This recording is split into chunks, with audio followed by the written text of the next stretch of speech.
Thank you. And if you need me to, I will resend it.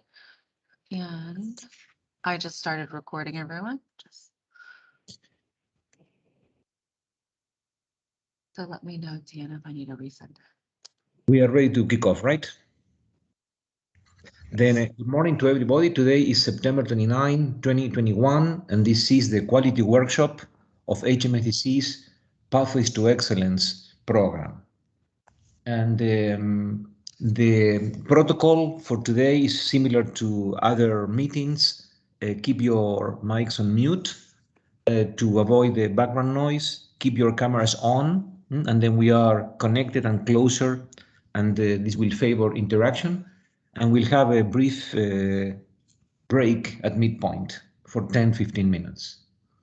Today we'll be covering 20 key concepts of quality and QMS, the quality management system, and those concepts will be identified with golden stars and a number, and you will receive copies of all those pages right after the workshop.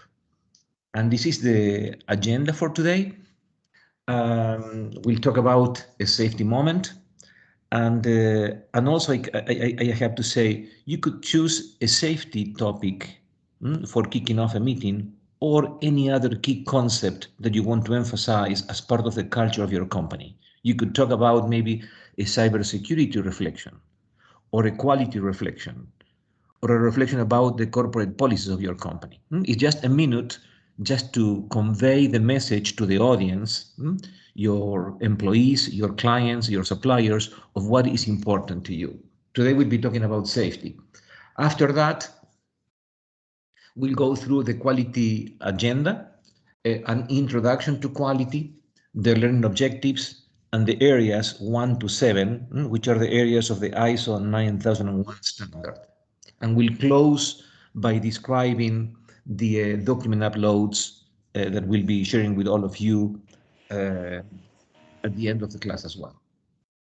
This is the safety moment. It's a safety component that applies to all companies, which is about ergonomics. And specifically, I will be talking about the carpal tunnel syndrome, which is described in the banner that is in the center of the screen.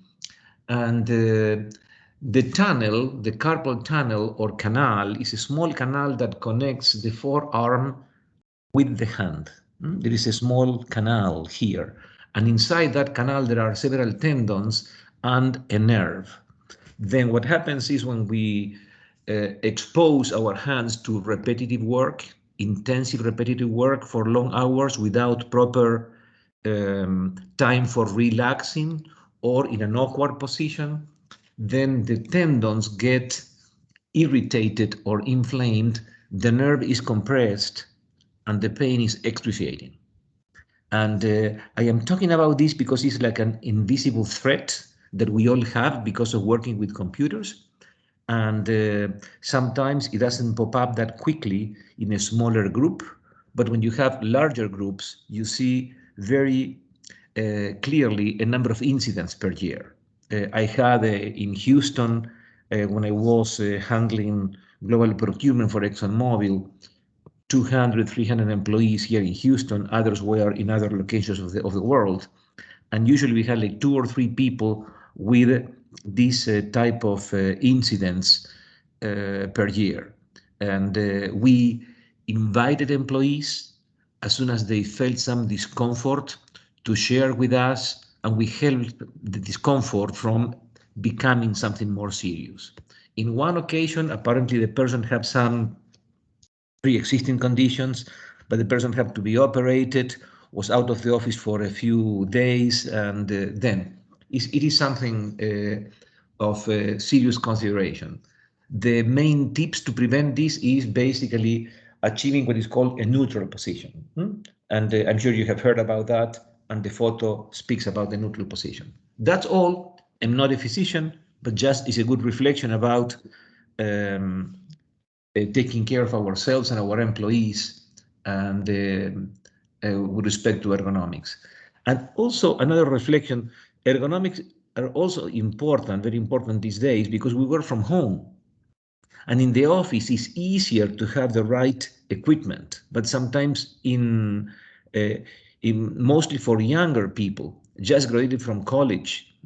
They live maybe in a smaller apartment, and sometimes they work from not from a desk, and where you could adjust the height, but they work from the the um, the family room table, or a countertop, etc. Then very important in my opinion.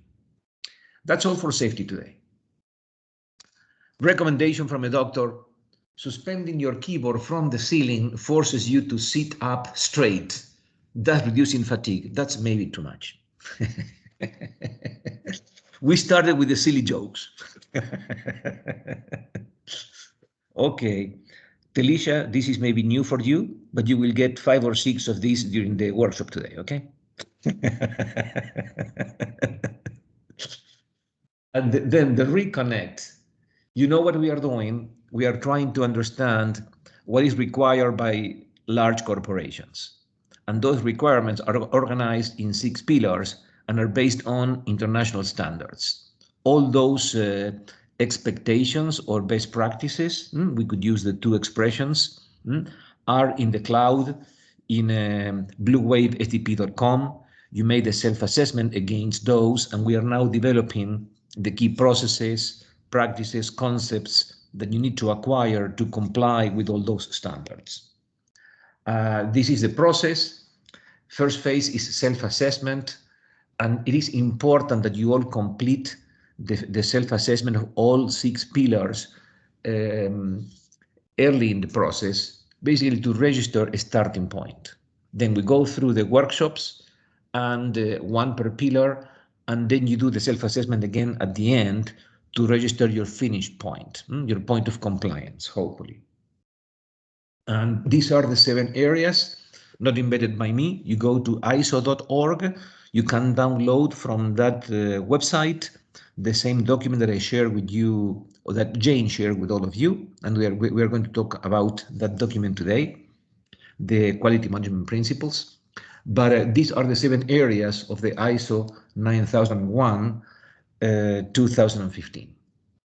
This is where we are today. We are like midpoint through the river.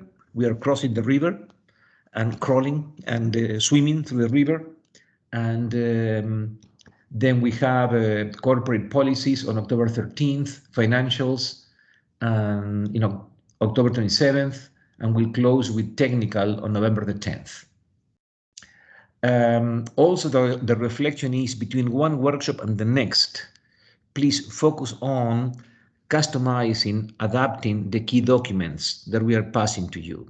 Don't leave the work for the end, even if you do 80% of the work, but then you have your concepts fresh, and then you adapt the documents, you open up a second self-assessment for that pillar, you upload the finished or the work in progress documents, and you switch answers from no to yes in all cases applicable. Then that's the best recommendation. Do not wait until the gap closure contingency time. That is contingency time between mid-November and mid-January. Is for finalizing whatever has been left. It's not for starting the gap closure effort. And this is where we are in terms of progress. Then those of you who have not you have to be able to attend all the workshops face-to-face, preferably. If you have not attended face-to-face, you have to watch the video. That is a prerequisite for graduation. Then if you watch the video and Jane can send you a copy of the video, just send me an email. It's an honor code. And say, yes, Eduardo, I watched the video. Enough. I will just switch the no to yes. And then that's all that is required. And with respect to the self-assessments, then Michael and Nakita is not here today, and Sherard Thomas and Sam Kaban, not Sherard Thomas, oh yes, Sherard Thomas and Sam Kaban, you need to finalize the self-assessment of a few additional pillars. And again, if you need any support from me, we can connect for 15, 20 minutes, and whatever is is blocking your progress, I will help you to remove the blockage and just get done with the self-assessment. Okay, learning objectives for today. These are the 20 core concepts and the golden star. Then we'll understand the 7 areas of QMS. We'll talk about the founder of the concept of quality. A fascinating mind, the mind of Dr. Edwards Deming. And we'll talk about the quality management principles. When he started, he was talking about 14 principles. Today, they have percolated, they have matured, and we talk about 7 principles. But the origination is in his initial work, initial thoughts of those 14 principles. We'll be talking about a process that he proposed in the 1950s. That was the PDCA approach, the Plan, Do, Check, and Act. We'll be talking about that process. We'll understand a more comprehensive QMS process as it is understood today. And then we'll be learning how to define the context of the organization, the scope of your quality program. We'll be talking about the 7 quality management principles and the quality leadership principles. We'll be talking about the quality policy, understanding how to perform a quality risk and opportunity assessment, defining objectives, managing MOC, management of change in a manner that will not impact negatively your quality process. The important topic of managing documentation. There has been a lot of debate about documentation because sometimes quality certification or quality processes are misunderstood as bureaucratic and slowing down the corporation, and we should be avoiding that. Then what is the right point? Then we'll be talking about that. Number 15 is an area that you guys know very, very well, but it will not be teaching you, we'll be interchanging thoughts about how to focus on customer requirements. The more we focus on customer requirements, the more success, the deeper success we are going to have. And the next point is, if we focus on the customer, how do we do to design solutions that are inspired by the customer? And the process that I will be teaching you, it is a pearl, in my opinion. I discovered that process in the last, I think it was 5 years before returning from ExxonMobil, 7, 8 years ago. It's called design thinking. It's a revolutionary way to design services and products that are basically inspired by what the customer needs, not by what the customer wants, because sometimes the wants of the customer are incomplete. We'll be talking about that. And this is Stanford University Design Thinking. I will give you the link to go and get trained for free in Stanford on design thinking. And we'll be refreshing some of the customer service best practices, how to handle non-conforming outcomes, which in the end should be a moment of celebration, not of frustration, because it is an opportunity for learning and improving. It's an integral part of your continuous improvement system. Of course, not that many. If all what we produce is non-conforming, we'll go nowhere, but non-conforming should be an opportunity for learning. And then how do we do to cross-check ourselves, to understand how we are doing, right? Then to have every year, every 6 months, every 2 years, whatever makes sense to our company, to have a cold dice review of, in this case, the quality process, to say, okay, James or Telicia, you need to improve on the following. But it's self-imposed review, just to ensure that we continuously improve and we keep ahead of competition. And then we'll be talking about what is a simple suggested quality management continuous improvement process. Then those are the concepts. We'll be covering those in the next 2 hours. Again, I will not be bothering you with all the details, just giving you, as I usually say, the 2080 approach or the cream of the cappuccino, the core of the core. I love cappuccino. uh, this table um, basically answers the question, where do I need to load this document when it is customized? For example, I will give you an example of a risk an opportunity quality assessment and how to do it. We'll be doing that with the SWOT tool, the SWOT analysis. Then once you have done that for your company, where do you load it? You go to, I am sorry, it is in Spanish. My apologies. I have my workshops in English and Spanish, and I copied and pasted the wrong version. Then I will be sending the English version to you at the end of the class today. Then number 5 is risk and opportunity for quality. Then you load that in the planning tab in the question number 1. Then I will give you the right language later today. Hopefully that's the only mistake in terms of languages for today. Then introduction to quality. This is the agenda of this introduction to quality. Why is quality important? The structure of the self-assessment, a little bit of the history of the ISO organization, and we'll be talking about our new friend, Mr. Edwards Deming, and the quality management principles, the PDCA approach, and quality as a process. Then we could go through a number of angles to say why quality is important.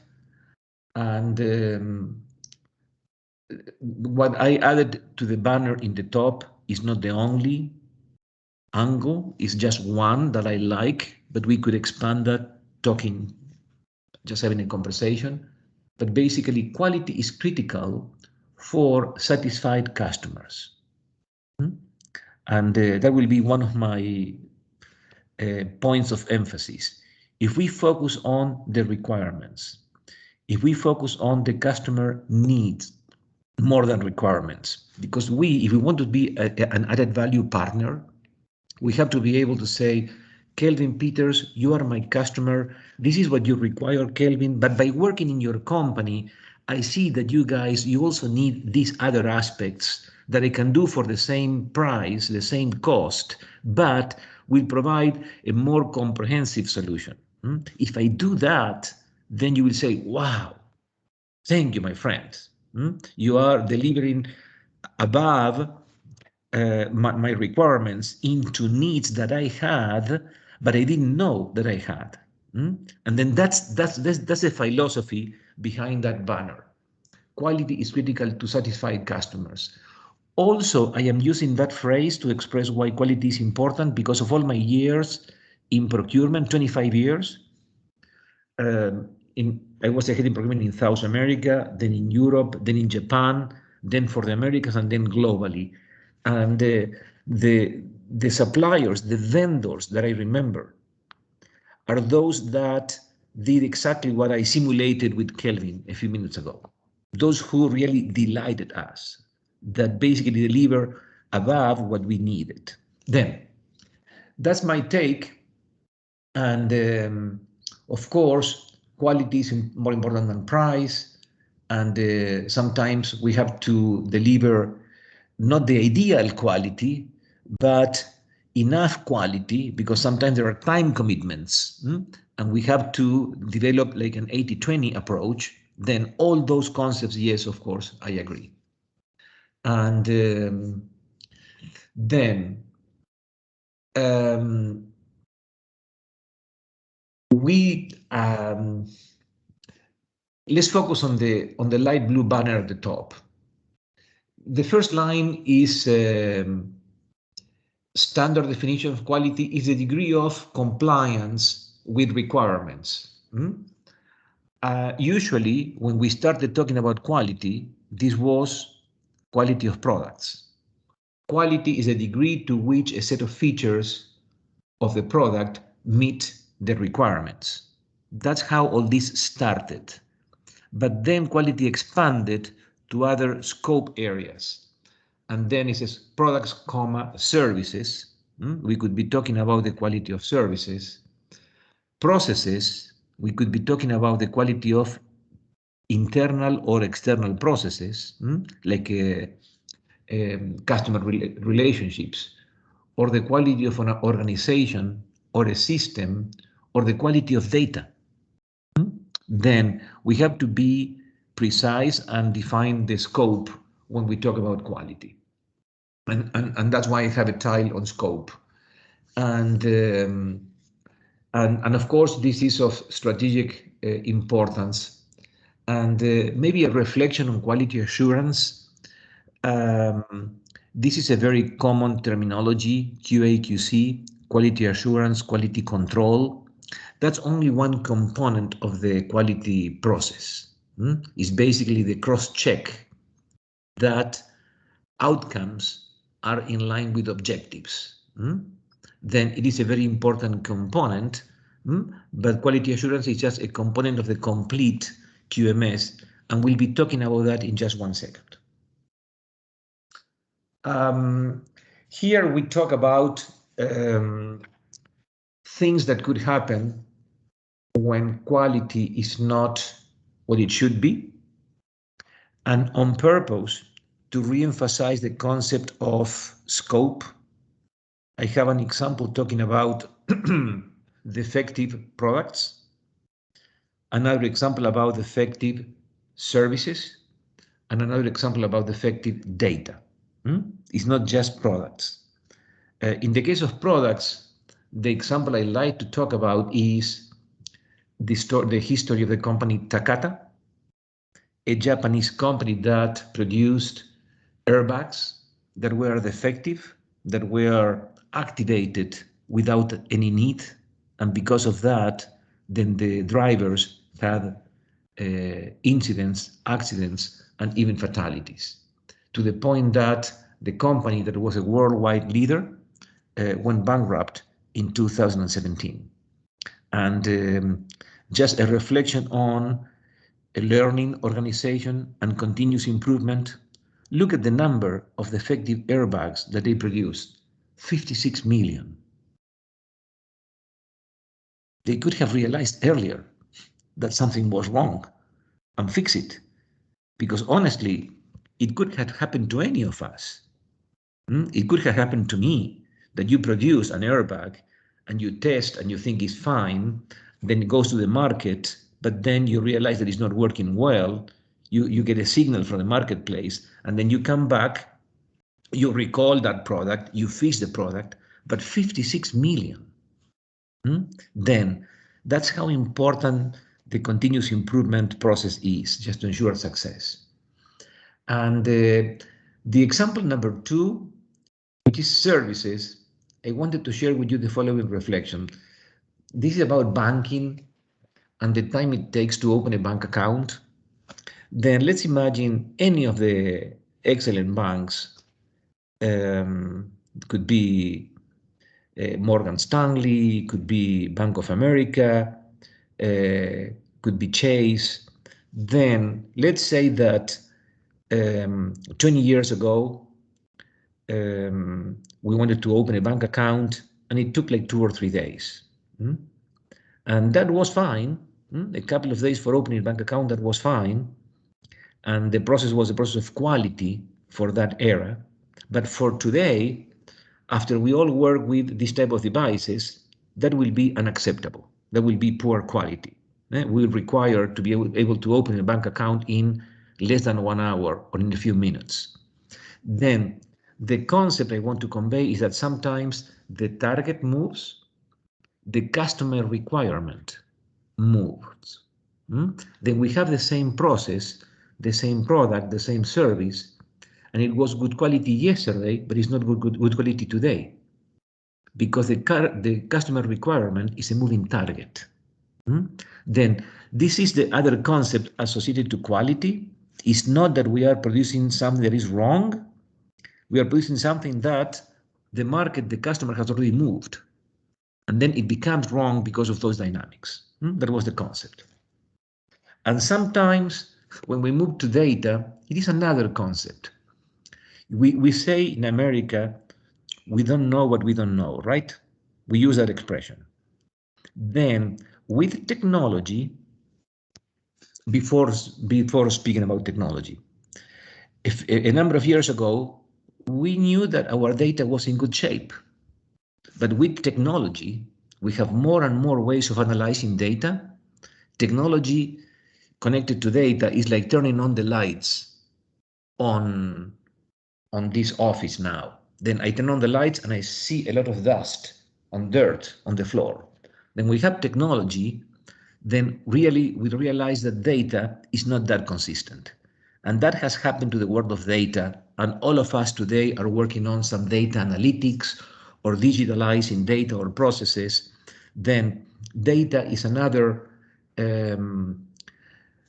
area of quality concern. For example, for a company like ExxonMobil, when you have such a gigantic company, and now with technology, you realize that you have inconsistent data across different continents, across different companies, etc., etc.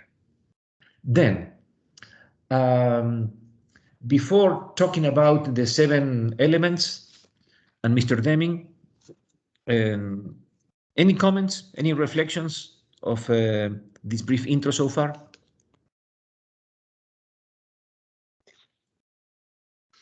I just have one. When we talk about what the customer or client needs, it may be very different what the client wants. So customer satisfaction really leans into supplying what the customer wants, but at the same time supplying what he needs. I have at times come into conflict with this, and I don't know. Do you have anything to say about this? Yeah, and I will be talking about that when we discuss design thinking, and I think I understand where you're going, because there are a number of issues around the difference between what the customer requires versus what the customer needs. Customer requirements versus customer needs is an area of debate. Why? Because in business, there are agreements and there is a scope, a scope of business, a scope of work in the agreement, and there is a cost associated to the work that we have to deliver.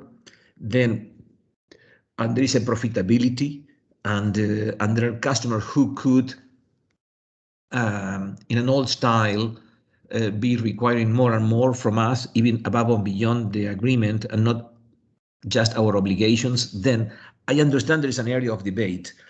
I think the opportunity is, James, when we conceive a solution, when we are developing a proposal, at the early stages of the business engagement, I mean, to basically say, James, you told me that this is what you need, but after a quick exploration, let me tell you, this is what I found.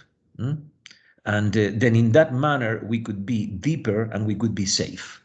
Let me just say that, and then we'll go into the design thinking process later on, and perhaps I could explain myself more clearly on what I mean. Any other comments? These 7 areas, context, leadership, planning, etc., this represents the ISO 9001 that was published in 2015. If we go backwards, let's say to 2014 or 2013, the area 1 did not exist, and the area 2 did not exist, and the area 3 was only a fraction. What I'm telling you is so much it was learned about we need to include quality into the business process of the organization.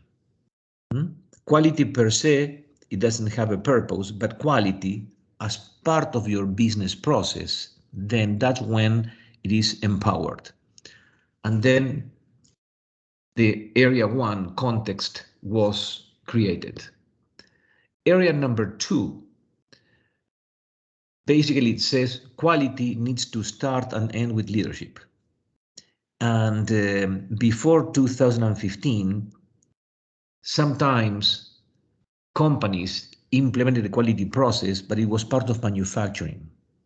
It was part of customer service, but the leaders were not, the CEOs, the owners were not engaged. And then the value of those processes were partial. Then that's why leadership was incorporated. And in planning, what was added in 2015 was the risk assessment to identify the key priorities, the key risks and opportunities, the key priorities where you have to focus when you do your quality programs. And all the area of stakeholders was also incorporated in the planning phase that didn't exist before. And this is a little bit of history of what happened. The ISO standard started in 1987, and the curiosity here is that it started with 3 different standards: the ISO 9001, the ISO 9002, and the ISO 9003. It was the early steps of the ISO standard. The 9001 was the complete process for a manufacturing company from beginning to end, including design. The 9002 basically excluded design. It's for those companies doing reselling, basically, but not designing original products. And in the 9003 was basically for companies focused on inspection, just the quality assurance part. And in 1994, the focus on documentation started. And usually people were saying those days, document what you do and do what you document. It was good, it was positive, but you know, when something comes as new, sometimes there is like a pendular movement. And in some companies, it was implemented with too much bureaucracy. In the year 2000, 2 key components started. Number 1, the focus on the customer and the focus on customer satisfaction. And number 2, that quality is not an activity, but it's a process. I remember being in meetings in ExxonMobil in the year 2000, 2001, 2002, and I was talking about an activity that needed to be improved, and people were coming to me saying, Eduardo, that's not the right approach. It's not an activity. The activity is part of a process. I said, wow. Then with the years, I realized that the concept was coming from the ISO standard. The concept of a process, not an activity isolated. In 2008, look at the curiosity. So much more had to be said about the customer and about process that this new version went deeper into these 2 same concepts. And we'll be talking about those today. And in 2015, as I mentioned before, the new concepts were engaging top management, commitment, defining the context of the organization, identifying the key stakeholders, and the risk and opportunity assessment. And now it's a more complete suite of standards. What is coming? I don't know, but what I've seen developing in a very innovative manner in the last years, the last 5, 6, 7 years, is the concept of design. And not just what the customer requires, but what the customer needs. And this is the area in which I will be answering in a more proper manner to the question raised by James. We'll be talking about design thinking later. And question before we continue, just let me know if your company is ISO certified, or if you have experience with ISO certifications, or if you have some components of the quality process and you plan to apply for a certification in the future. Your comments are welcome. Kelvin. Yes, in the last 2 weeks, we had an audit from a Fortune 500 customer of ours that was for ISO compliance. And luckily, we passed that audit. Fortunately, we passed it. There was a lot of preparation involved in getting ready for that. And then also last month, we had a smaller client that came in to do an audit on us, and that was successful. We are not yet ISO certified. We do have an ISO 15 quality policy that we follow. And our goal is next year to get ISO certified. Wonderful, wonderful, wonderful. But I like the distinction you are making. You have a quality process. Yes. And you're passing audits performed by the customers. You are not certified by the ISO, but you have a quality process. And hopefully, Kelvin, you will find elements here that will let you strengthen your own quality process. And Diana? I had a question. So familiar with ISO and working in the oil and gas industry, but as a small boutique technology consulting firm, is it necessary, do you feel it's necessary, our clients are not necessarily oil and gas, for us to be ISO certified or have a policy? And our clients are Fortune 500 is our target market. Yeah, there is no need for you to be certified. And we never required ExxonMobil, our vendors, to be certified. Then you will see the need at some point in your journey. What you need to have is you need to have a quality process. The policy is one component. We'll be talking about which are the other components of the process in a few seconds, but that's what you need. You need to have a quality mindset and a quality process in your company. The certification is not required, and at some point may be an advantage for you to compete and with others that may be certified when you grow, when you have more size and complexity in your operation. And that would be my take. Any other comments?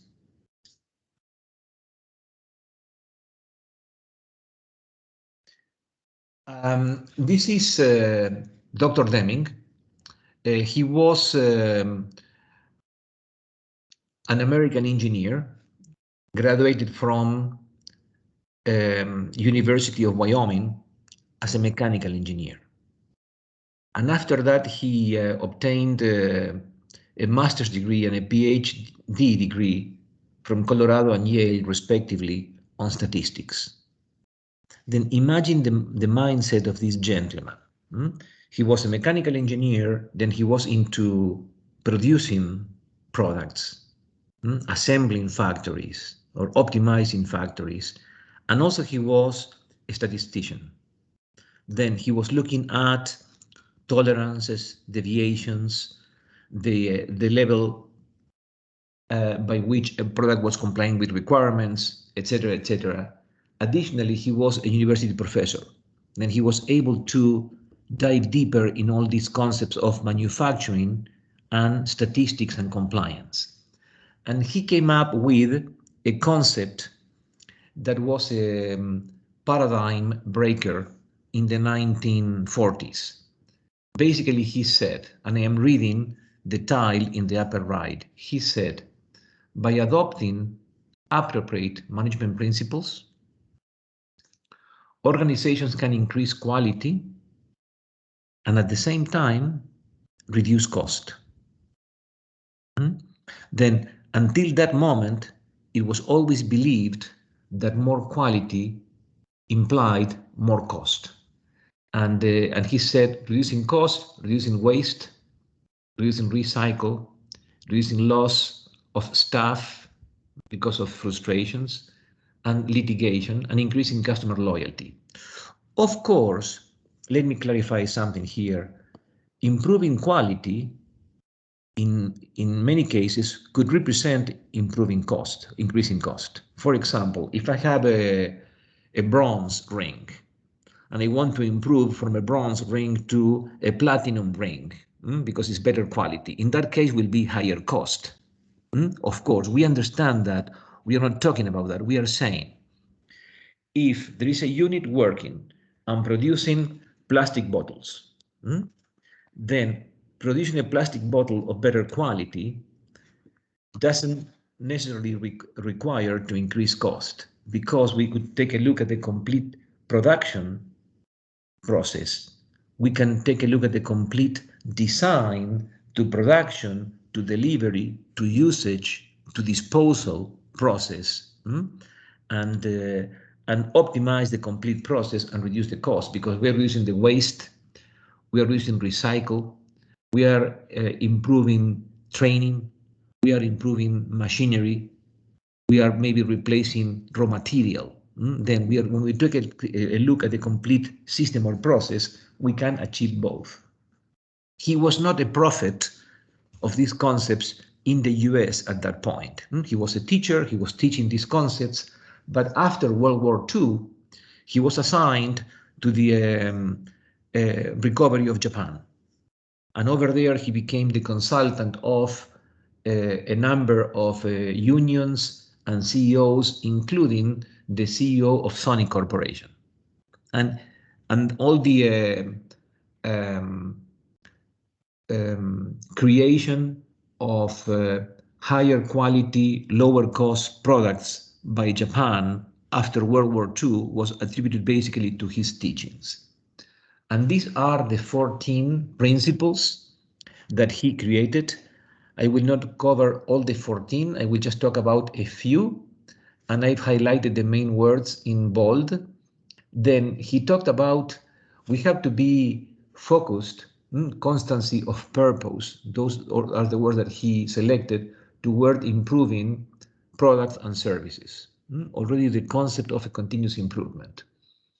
And then number 3, we need to cease dependence on inspection to achieve quality, because up to that point, just let's position ourselves in the 1945 era, right? Then inspection was the way of detecting non-conformance and improving quality. And number 4, that talks about procurement, we have to end the practice of awarding business based on price, because it was always awarded to the lowest price. And number 5, we already talked about that, improve quality and productivity and decrease cost at the same time. And number 8 is interesting. We even talk today in large corporations about this topic, break down barriers between departments. Because when there is an issue, production finger points to engineering, engineering finger points to product delivery to customers or to maintenance. And instead of working together at looking at the problem as a wall-to-wall, we are just looking at a portion of the problem and then not understanding the problem properly.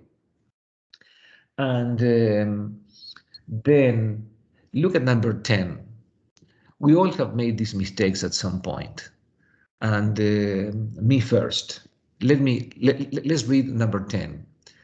Eliminate targets of 0 defects and productivity levels. The cause of low quality and low productivity belong to the system and lie beyond the power of the workforce. Sometimes when something is not being done right, we focus on that employee, on that small unit, instead of looking at the complete process and eliminating root causes that happen earlier in the process. And what we see is a symptom, is not basically the root cause of a problem.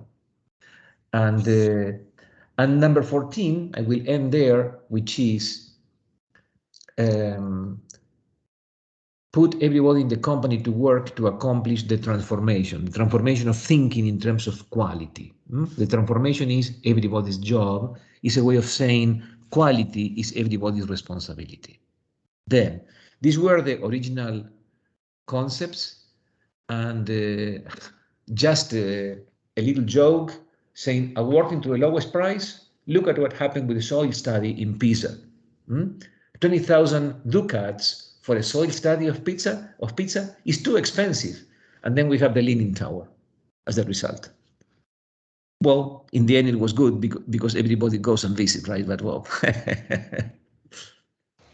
Then this is the document that I wanted to focus our attention. These are the 7 principles, those 14 principles originally documented by Dr. Deming now have percolated into these 7 principles.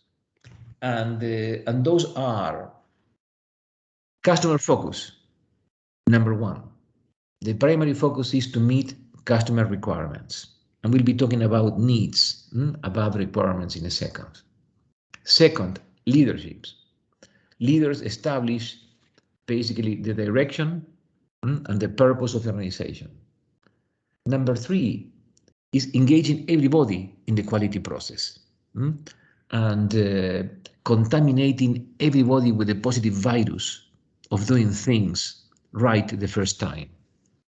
Process approach is not activities, it's a complete process. Let's look wall to wall. Improvement, which is the same concept as a learning organization of Peter Senge and his book, if you want, is basically the continuous improvement process. Evidence-based decision-making. Then we have to be careful being the owners of a medium or small-sized business, because being the owners, we have a lot of authority. If we say, people, let's do that, people will do it.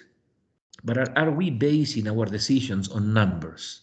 Then we have to define quality objectives and measure those objectives and then decide based on numbers. And the last point is on relationship management, upstream with our suppliers and downstream with our clients. Because if you think about process and a quality management system, to what extent some key suppliers are part of the process? To what extent some key clients are part of the process?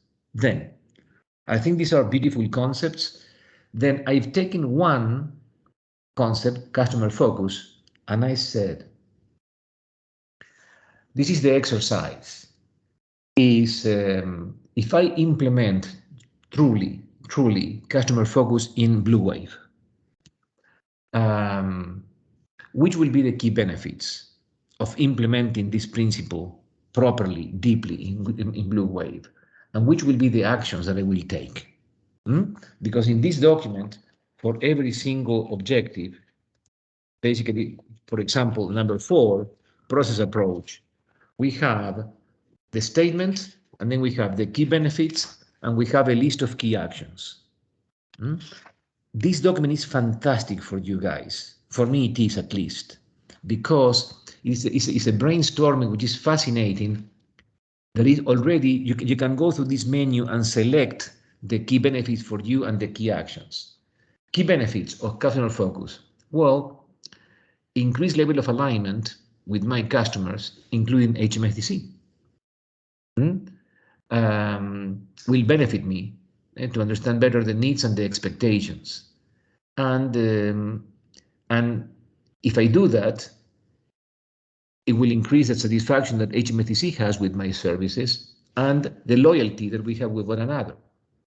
Key actions: better understand the customer current and future needs and expectations, measure and monitor, communicate those needs to our employees to ensure we are all aligned, and make any required adjustments. Then that will be my take on number 1. And then I will go back for a second and I will say, and you have many or all of these principles in your philosophy on how to manage your company. And then, which will be your reflection on getting deeper in one of those? Which will be the benefits and which will be the actions that you will take? And you can read from the paper. You could say, well, look, I am simulating now. I am in number 4, the process, and then enhance ability to focus on key processes and opportunities. I like that. I believe that we are to some extent there, but not all the owners and employees of Blue Wave. We can maybe map those processes and go deeper. And I am making it up. And then which are the actions? And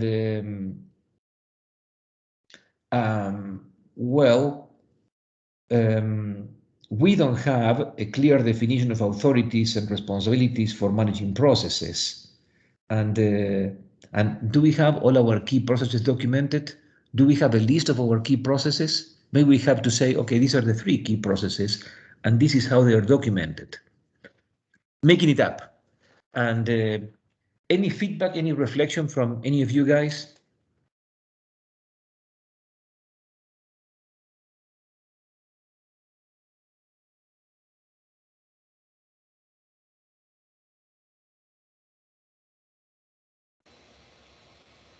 It's pretty straightforward. I mean, you know, I think it's just like the HSSC, it's a mindset.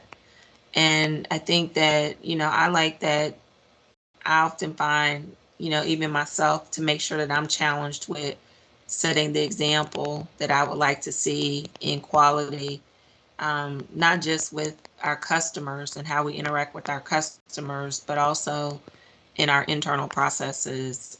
And I always use the term, I forgot, Talisha and I, but we always talk about it's not working smarter or harder, but I have a slogan. I don't know why it slipped in my mind, but I have a slogan. But I think in all of it, you know, it just starts at the top and works its way down, and it's evident in all these areas that you just mentioned. So it's a mindset, and to me, it's just reiterating a framework in order to apply that mindset.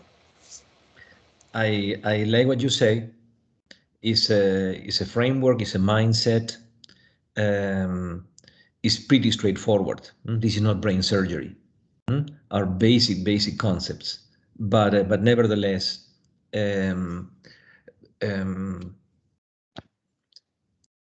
infecting all our people. Let me use that expression in the era of the pandemic with this positive virus, and it's important just to ensure that we all work in the same direction, and that could honestly change the present and the future of our company. Any other comment? I have one more. The process approach is, when you look at it, I mean, almost everything you do in the business, you can come up with a process. I mean, ad nauseum, you can come up with a process. But I think the process gives us a focus on how we do things rather than the people doing it. Does that make sense? Yeah, I mean, it does. So I'm less likely to criticize a person if I'm looking at the process and the process goes haywire. So I think the process, focusing on the process, is a much better way to run the business and it keeps the business more calm. I like it very much, and just building on what you say, because your words are inspiring, James. Then we could be more constructive with our company and with our people, because when something goes wrong, then we are not saying, "Hey, Eduardo, why did you did this so poorly?" or why did you make this mistake, Eduardo? Instead of that, it says, well, let's share a coffee and talk about the process. And you had the experience of excellent process outcomes and non-conforming outcomes. Let's think about what can we improve in the process to prevent non-conforming outcomes from happening. And then it's much more positive, is constructive, is the focus on the right place, is a better way of running the company. I like all the words that you selected, James. I think it's perfect. Then the power of these concepts, we could stay here for half an hour and extract more and more juice from this orange. And this is extremely important page. And then Deming used to talk about the PDCA approach. This is simplicity in quality. Is whatever we do, we plan for it, we execute, we check what happened after the execution, because we not always obtain what we want with the execution. There are sometimes deviations, and then after checking, we act to correct. This is what was called the Deming cycle. And when I was talking about quality as a process, the expression used by the ISO is QMS, or quality management system. Then I said, well, a process can be flow charted. I could draw a flow chart and say, this is the process. That's how I understand that. And then this is not an ideal flow chart, but this is an attempt that I did personally. If I do a flow chart of the quality management process, how the flow chart would look like. And then let me share with you the concept. Well, the quality management process will start at the top with the top management, with you guys, the owners of the companies. And then the top management will establish the context and says, well, we are operating, for example, in the case of Blue Wave, we are operating in the US with MBEs, in Mexico with local vendors, and we are expanding into Africa. And especially we are focusing on Ethiopia first as a pilot, and then expanding. And this is true. But this context is relevant for us to define what we'll do next. And then the scope is the following. We are focusing on a quality assessment tool in the cloud, and quality workshops, and a toolkit that we provide the companies for them to grow and comply with the international standards. And then I see like two different streams for setting up the quality management process. All the infrastructure, if you will, goes in the left-hand side. We document the quality policy. We define the quality objectives. We define the quality programs, what we'll be doing to achieve those objectives. And then we have a process improvement process. In the vertical line in the center, then after defining the context and the scope, we have the operation of the company, whatever it entails. Just to be generic, I said, well, we have sales, we'll have design or not, we'll have external providers of products or services, and then we produce or we provide services. Forgive me for the simplicity, but it's my simple way of saying this is how, in a generic manner, a company will operate. Then we'll release the product or service and to the customer, and then we'll have two feedback loops. When we release the product, we'll measure the quality of the product or service, and we provide feedback, and the customer will provide feedback. Then, why this is important to me? Because when we say, I have a quality management process, when Kelvin says, I'm not certified, but I have a quality management process, then I'm saying, Kelvin, cross-check that you have top management engagement, and I'm sure you do, my friend, with the quality management process, that you have the context of your business defined, and it will teach you how to define the context. That you have the scope of the QMS defined, that you have a quality policy, that you have a quality objective, that you have a quality programs, and a continuous improvement process. Then all those are the components that define the QMS. Sometimes a person could call me and say, Eduardo, I have a quality policy. Then yes, I do have a quality management system. Well, we have one component. You see, it's just one cell over there. Central, welcome. Welcome. I've been here the whole time. I just didn't have my camera on. Sorry. Oh, wonderful. Then retroactive welcome to you. Oh, Yeah.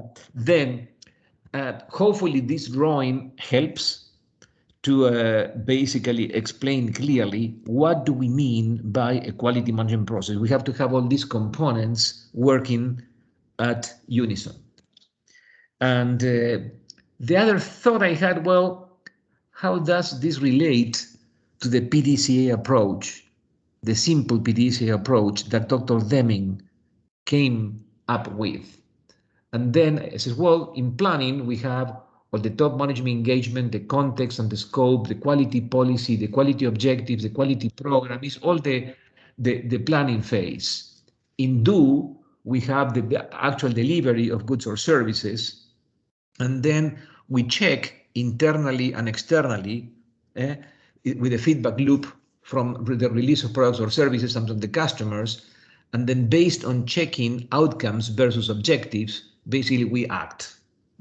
It's not ideal, but again, just coming back to basics, right? Understanding that the PDCA could be applied at a micro level or a macro level. And quality could be a complete process. Hopefully this adds a little bit of clarity on what a QMS means. And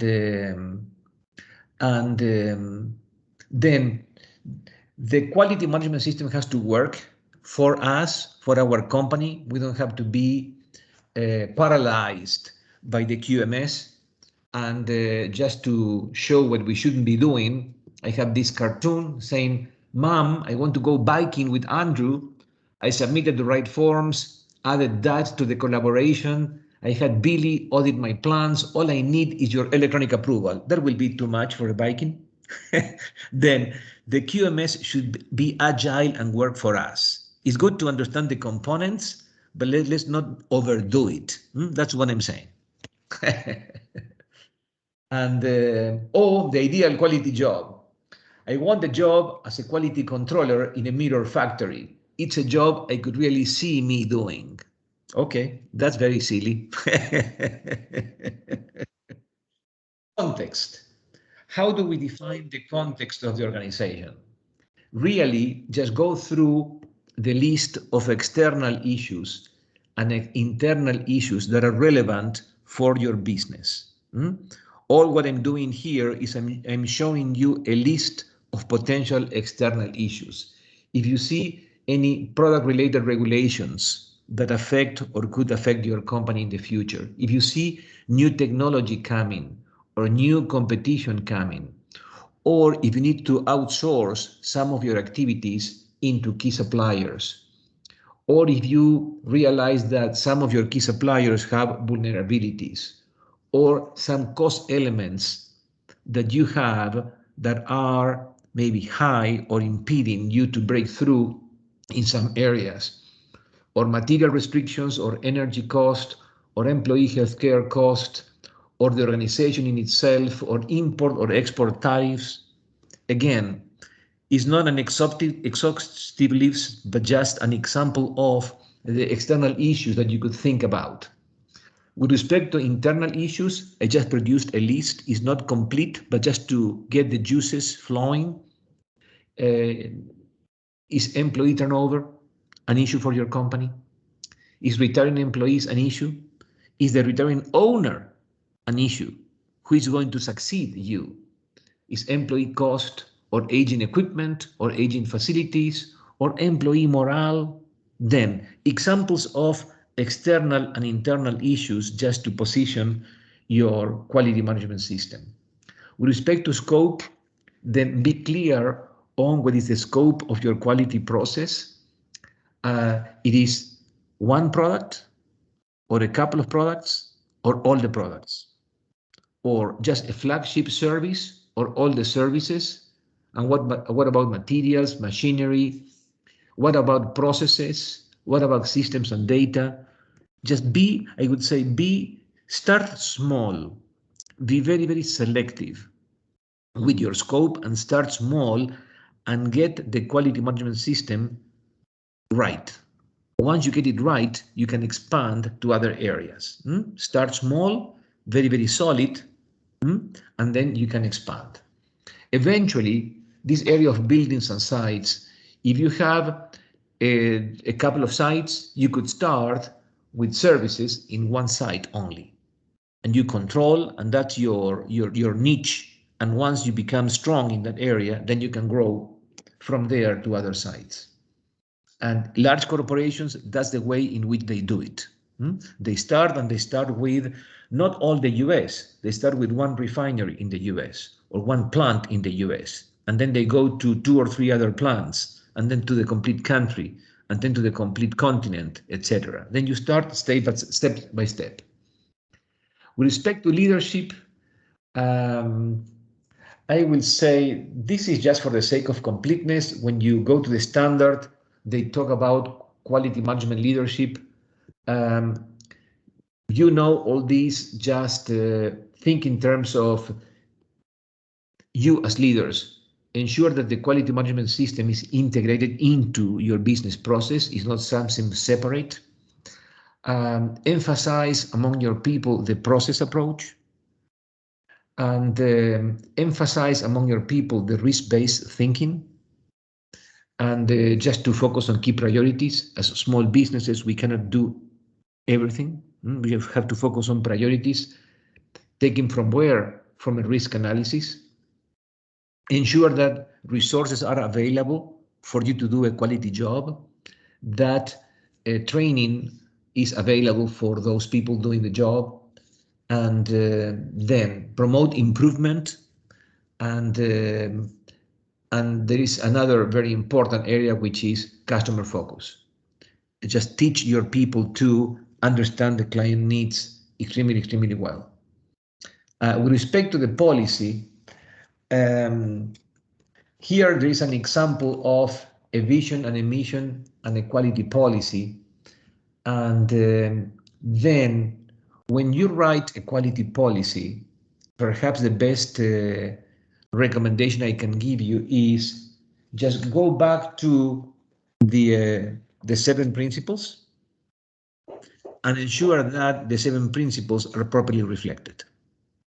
I think is the best, simplest recommendation I can give you. Right?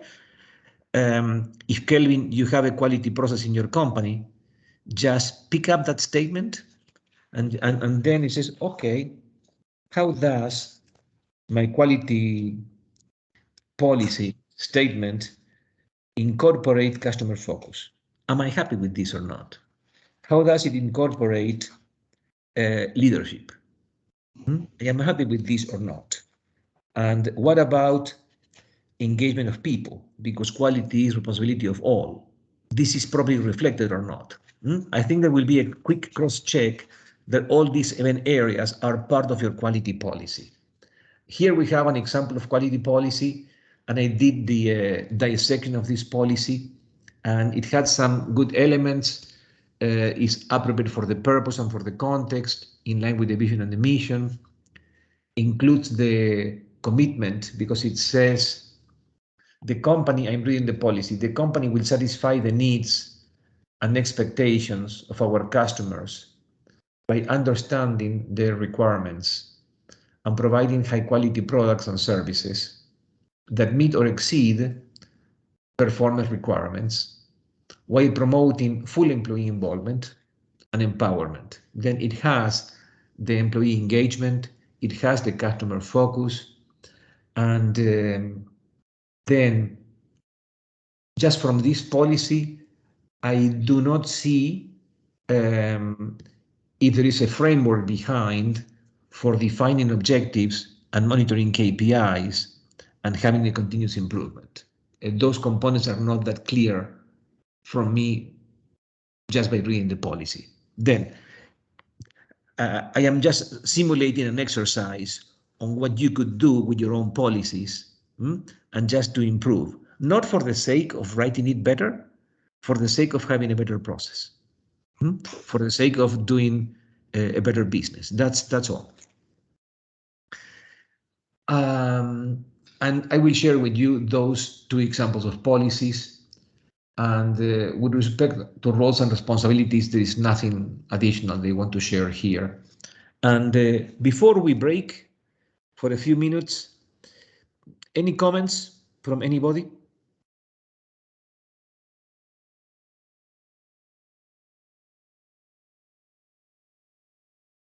Then I will say it's 10:15. We'll break for 10 minutes and we'll continue 10:25. And then just relax, enjoy a good cup of coffee or tea, Or and cappuccino. or cappuccino. That's right, or beer. Or it's too early for beer. It's too early for beer. Everybody's at work, Eduardo. What are you talking about? That was only a joke. Only a joke.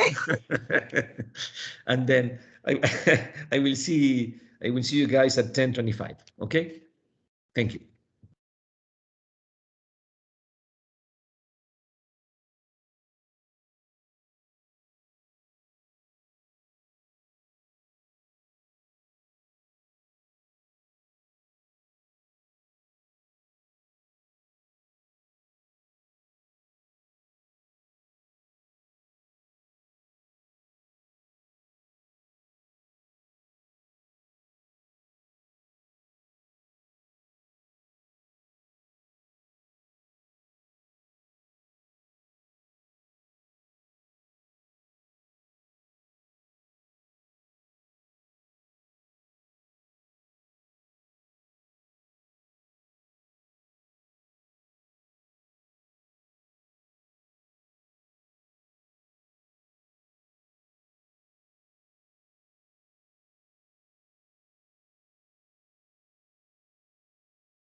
Okay, we are back.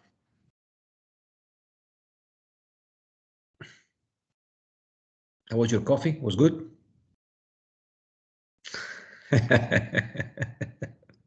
Just coffee or tea? Then, are we all back? Wonderful. Thank you.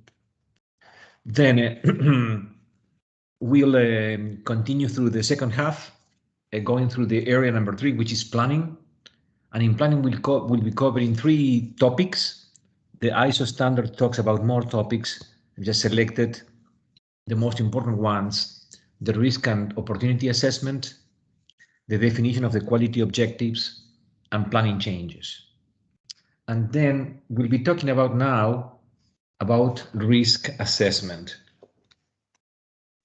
And the question is, when is it important to perform a risk assessment or to update an existing risk assessment? We'll be talking about the tool, but the tool, even if we don't know the tool, we can call an expert to facilitate a risk assessment for us. But we as business owners, we need to understand when is it important to perform a risk assessment. In this particular case, from the quality perspective. But could be a risk assessment from the safety perspective, from the cybersecurity perspective, from the overall business or strategy perspective, right? But when is it important to do a risk assessment? And I will start by saying, for example, when we are planning to design and launch a new product.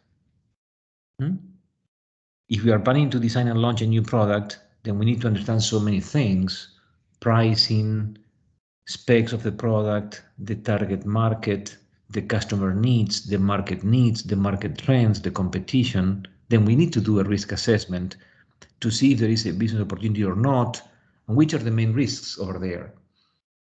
The same we could say the same when a new service is being created. But help me with your comments. In which other opportunities or circumstances do we need to perform a risk assessment? When what else happens? I'm saying a new product. I am saying a new service. This is a time of reflection. It's one of the key learnings for me from the ISO. I think that you would perform when you're gaining a new client. So when you're starting a new client. Wonderful, wonderful. When we approach a new client, when we are gaining a new client, then what is going to represent that new client for us in terms of capacity, in terms of financials, in terms of personnel, in terms of exposure. Perfectly said. What else? In which other circumstances do we need to perform a risk assessment? How about when you have an incident? When your I current love that. policy, is there and something happens still. Yeah, I love that. When we have a significant incident, it says, well, why did this happen? And could this happen again? Could this end with a business relationship with the customer or with the market or with the company itself? Then it's wonderful when there is a significant incident. What else? In which other circumstances? I think decision making. Say it again, please, Evelyn. Decision making. When you could say when there is a big decision involved, Mhm. yeah. When there is a big decision involved, well, yes. Perhaps when there's a threat from competition, new competition. I agree. Then we said when there is a new product, a new service, new competition, a new client, said Diana, when there is a new something that we don't know because there is a big incident, when there is a big decision. Yes, what else? I would add there also, if you're going to make an acquisition for another business, if you're branching out, do both a risk opportunity assessment. Yeah, of course. And because with what you were saying, Maurice, we may be going into a new market because we are acquiring a company, and clearly we're going to have a different scope and a different financial obligations. And we may be going with an acquisition into a new geography, and maybe then all those are perfect examples. And then now let's read the tile in the left-hand side. Conduct a risk assessment when processes or products or services, well, we didn't say a new process, but that also applies. When there's a new process, we're implementing a new version of SAP or a new technology, or a new application that impacts the customers. Then, when the products or service processes are designed, or when they are applied in a new manner, when there are improvement goals that are significant and are planned, when we analyze failures or incidents, and when market conditions change. We didn't say, but when there are new regulations, if there are new regulations that could basically significantly alter our business, when there is new raw material, when there is new technology implementing our products or services. And then, if nothing else, if nothing happens, the other important thing is periodically. And why am I saying periodically, which is very, very important? Do you know this analogy of the frog in the pot of water? Have you heard about that? Then we increase the temperature little by little, and we are a frog in the water, and we are getting used every day to 1 more degree Fahrenheit in the water. Every day, 1 more degree Fahrenheit, then not a very significant change, but in the end, we'll be boiled and we'll be dead. Then, if nothing happens, if there is no big change of products or services or processes or technology or competition or client or market or regulations, at least do this risk assessment every year, every 2 years, every 6 months, depending on the marketplace in which you are, just to take a fresh look. then in my opinion, this is more important than the tool itself. Because if you realize that you need to do a risk assessment, then the tool is less important. You can say, hey, James, I know that you have tools and you know how to apply this. Could you please help me? And then it's Kelvin calling James. Could you please help me with the session? And the assessment tools for performing a risk assessment are many.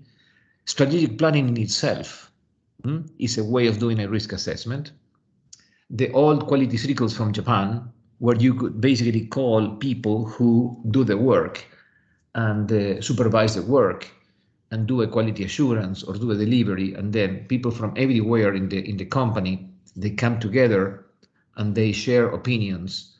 Or you could have, this was very, very popular in the year 2000s, business process reengineering. There is a famous book, Reengineering the Corporation. We all have been to training somehow to do business process reengineering. Lean Six Sigma and black belts are all those part of those processes. I will be, I wouldn't say teaching, but referring to the SWOT analysis today, because SWOT doesn't require teaching. And we have Six Sigma and lean manufacturing, etc., etc. And again, just to emphasize why it's so important to remember the circumstances in which you have to perform a self-assessment, I am bringing an example, which is the case of Polaroid. And let's go through the case of Polaroid. Polaroid was founded in 1937 in Cambridge, Massachusetts, by a genius by the name of Edwin Land. And he started his business with polarized glasses. He was a genius in managing light. After that, during the World War II, he manufactured infrared night viewing devices and made a lot of money. And after that, he came with a fantastic idea.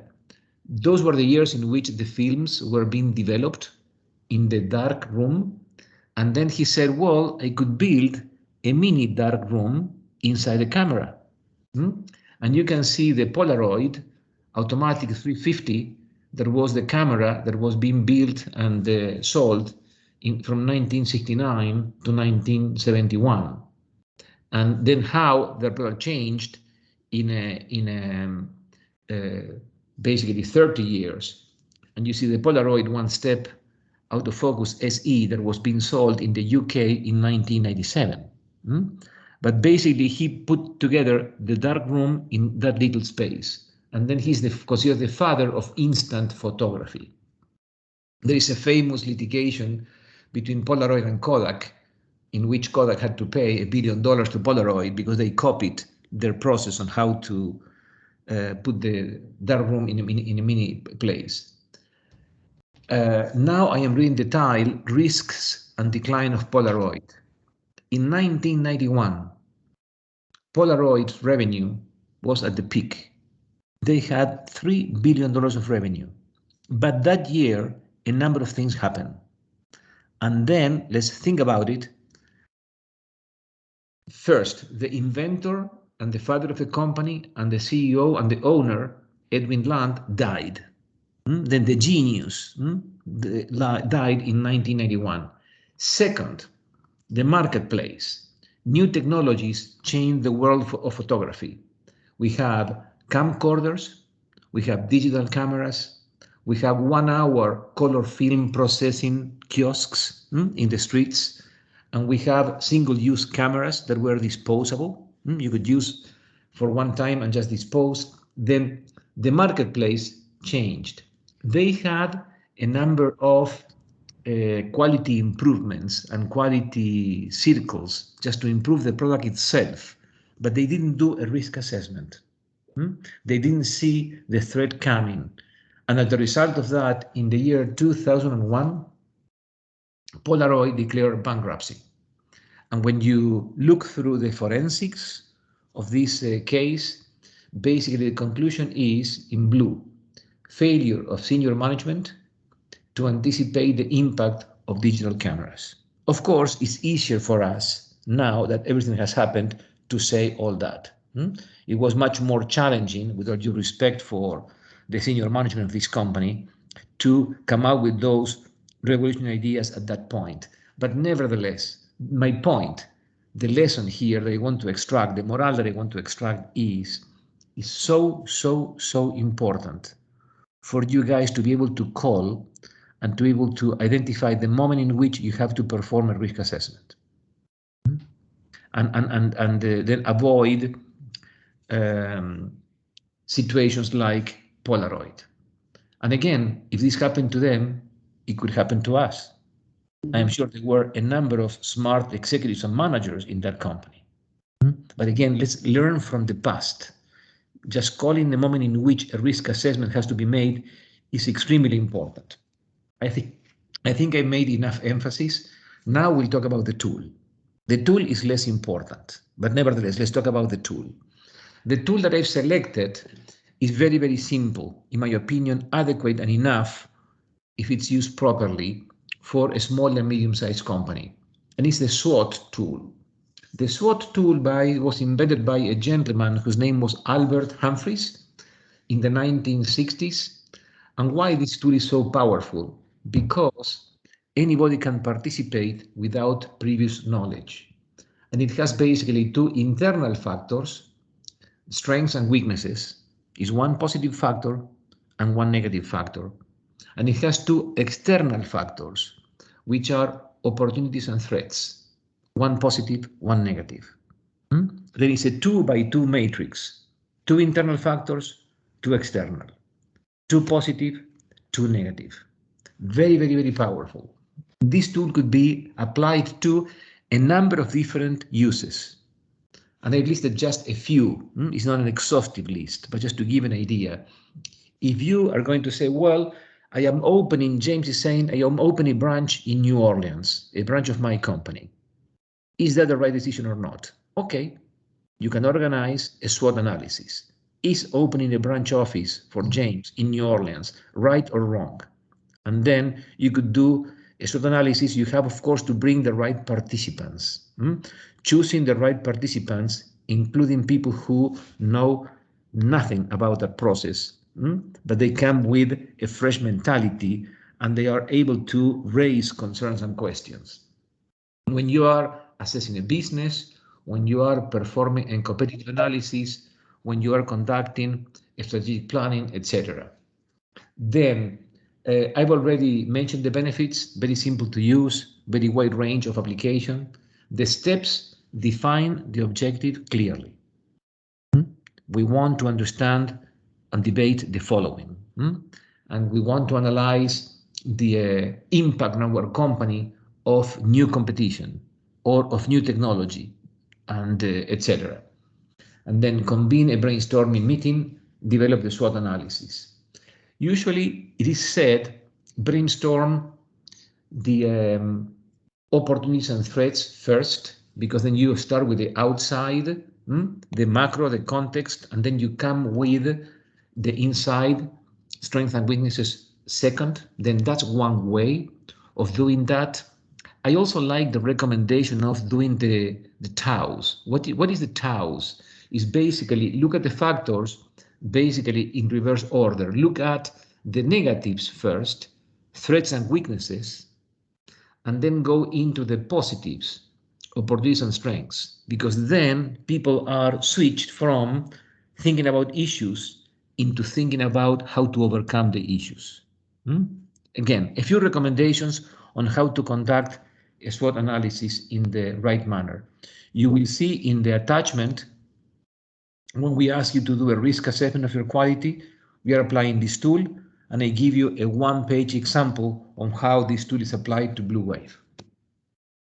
There are other tools for performing risk assessment. This is an example of the very comprehensive and very resource-consuming risk assessments performed by some large corporations. This could have been an example of ExxonMobil. It is not, but you don't need to go there. You need basically to use a very, very simple tool like SWOT. then don't be confused if you go and find a number of sophisticated tools. Keep it simple, keep it practical, let's use it. Because if we all learn a very complex tool, we're never going to use it.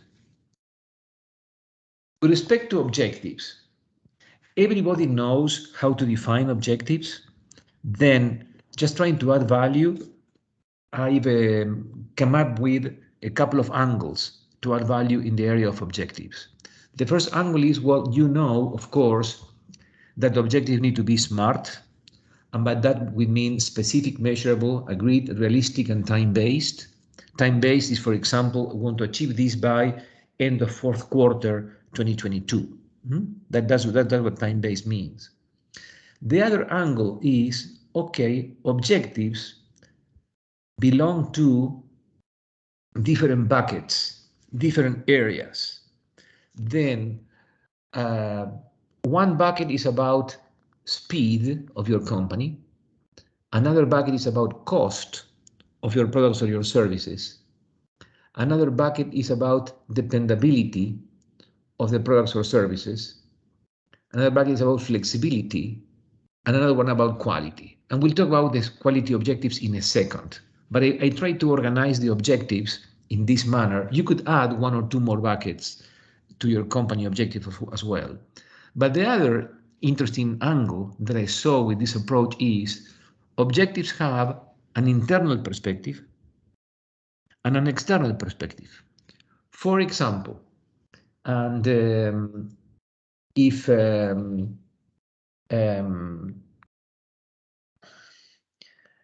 if we talk about quality, just to go into the matter specifically, from the internal perspective is error-free processes.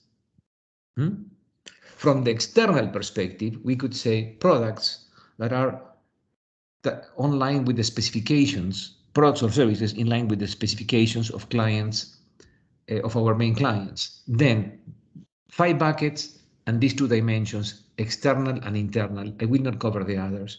But in quality, you could have, I am expanding in the tile in the lower left, then we could talk about error-free processes or high accuracy, because it's never 100% error-free, compliance with applicable standards, and the ultimate goal is customer satisfaction. Those may be the 3. Then, this area of the standard also talks about MOC. We'll be talking about a more sophisticated MOC process, but here I will just keep it simple. And this is before the change, during the change, and after the change. Then prepare or plan for the change, execute the change, and monitor and maintain the change. And there you have a number of attributes that you could consider in planning for the change, executing the change, and monitoring the change. And we'll go into more detail in the technical capabilities where we'll focus on project management and change management, and we'll have like 2 or 3 pages on change management. And then that's all for area 3. In area 4, basically talks about identifying and providing the necessary resources in quantity and quality, and documenting the processes. Then this is my summary of main elements. With respect to resources, at the top you have what the standard requires. Determine and provide the resources needed for establishing, maintaining, and improving the quality management system. And nothing that you don't know, I would say just look at the equipment and technologies that you require, the work environment that you require to perform your work, the support services required, and the competencies in terms of education and training.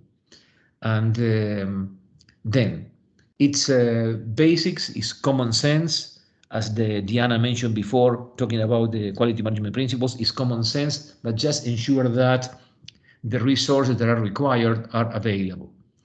And communication is extremely important, just to ensure that people understand the task at hand and the requirements and the process. And the last point is document the processes and maintain documentation of products and services. There was a lot of debate. There has been a lot of debate in this area because of companies becoming too bureaucratic and slow, or not documenting at all and being unpredictable. And then you will be the only person who knows exactly the level of documentation required in your company. Just keep this example in mind, just to understand or realize what could happen if you don't have the right document management system in place. And this is the incident that happened to General Motors. You may remember that in February of 2014, the case was revealed to the society. GM was recalling 30 million cars, 30. It was huge. It took many years to basically process and refit or retrofit these cars. 124 people were dead because of this documentation issue. And the company was fined with close to $1 billion. And it was related to the ignition switch. And let me tell you the story of what happened. Then the ignition switch had only two specifications. One is, and you have a photo of the ignition switch, but one is the rotational force that is required to move the key from position 1 running to position 2 accessories to position 3 off, right? The torque is the rotational power. The other specification is vibration. If you drive in a cobblestone or in the dirt road, there will be vibration, and then the key has to stay in position. Then what happened was that when the key was with a key holder and maybe another heavy object hanging from the key could switch from running to accessories. When that happened, when the key moved from running to accessories, then the power of the engine was off and the airbags were off. The two off at the same time, the power of the engine and the airbags. And then there was a risk of an accident because of not having the power of the engine. And at the same time, the airbags were not there to protect you when an accident was happening.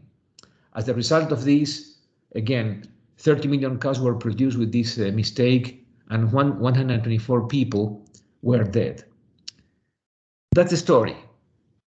How is this related to documentation? It's the last line. Let's read together the last line, which is astonishing. The problem was known since 2005. The problem was made public in 2014, but it was known since 2005. An engineer knew the problem, resolved the issue, but filed the design of the new ignition switch in the wrong place. And then engineering thought that the issue had been resolved, but the cars were produced with the old standard. Very, very basic mistake. Again, those things could happen to us. Then we don't have to go crazy about documentation. This is maybe an extreme case, but we have to be careful. We have to be careful, and we have to have a system like Kelvin's example. He's not ISO 9001 certified, but he has a quality management process. Can it be improved? Yes, but you have a process. Then the same concept applies to documentation. You have to have a process for you and for your people to maintain documentation in the right place. It's not enough that I am tidy and I keep my files in place and my people will follow my example. You have to have a process in place for everybody, because otherwise when you grow, at some point a mistake could happen, and hopefully not with these sad consequences. That was my example just to speak about documentation. And again, we don't need to paralyze the company. We need to have the right level of documentation and the right process. Operations.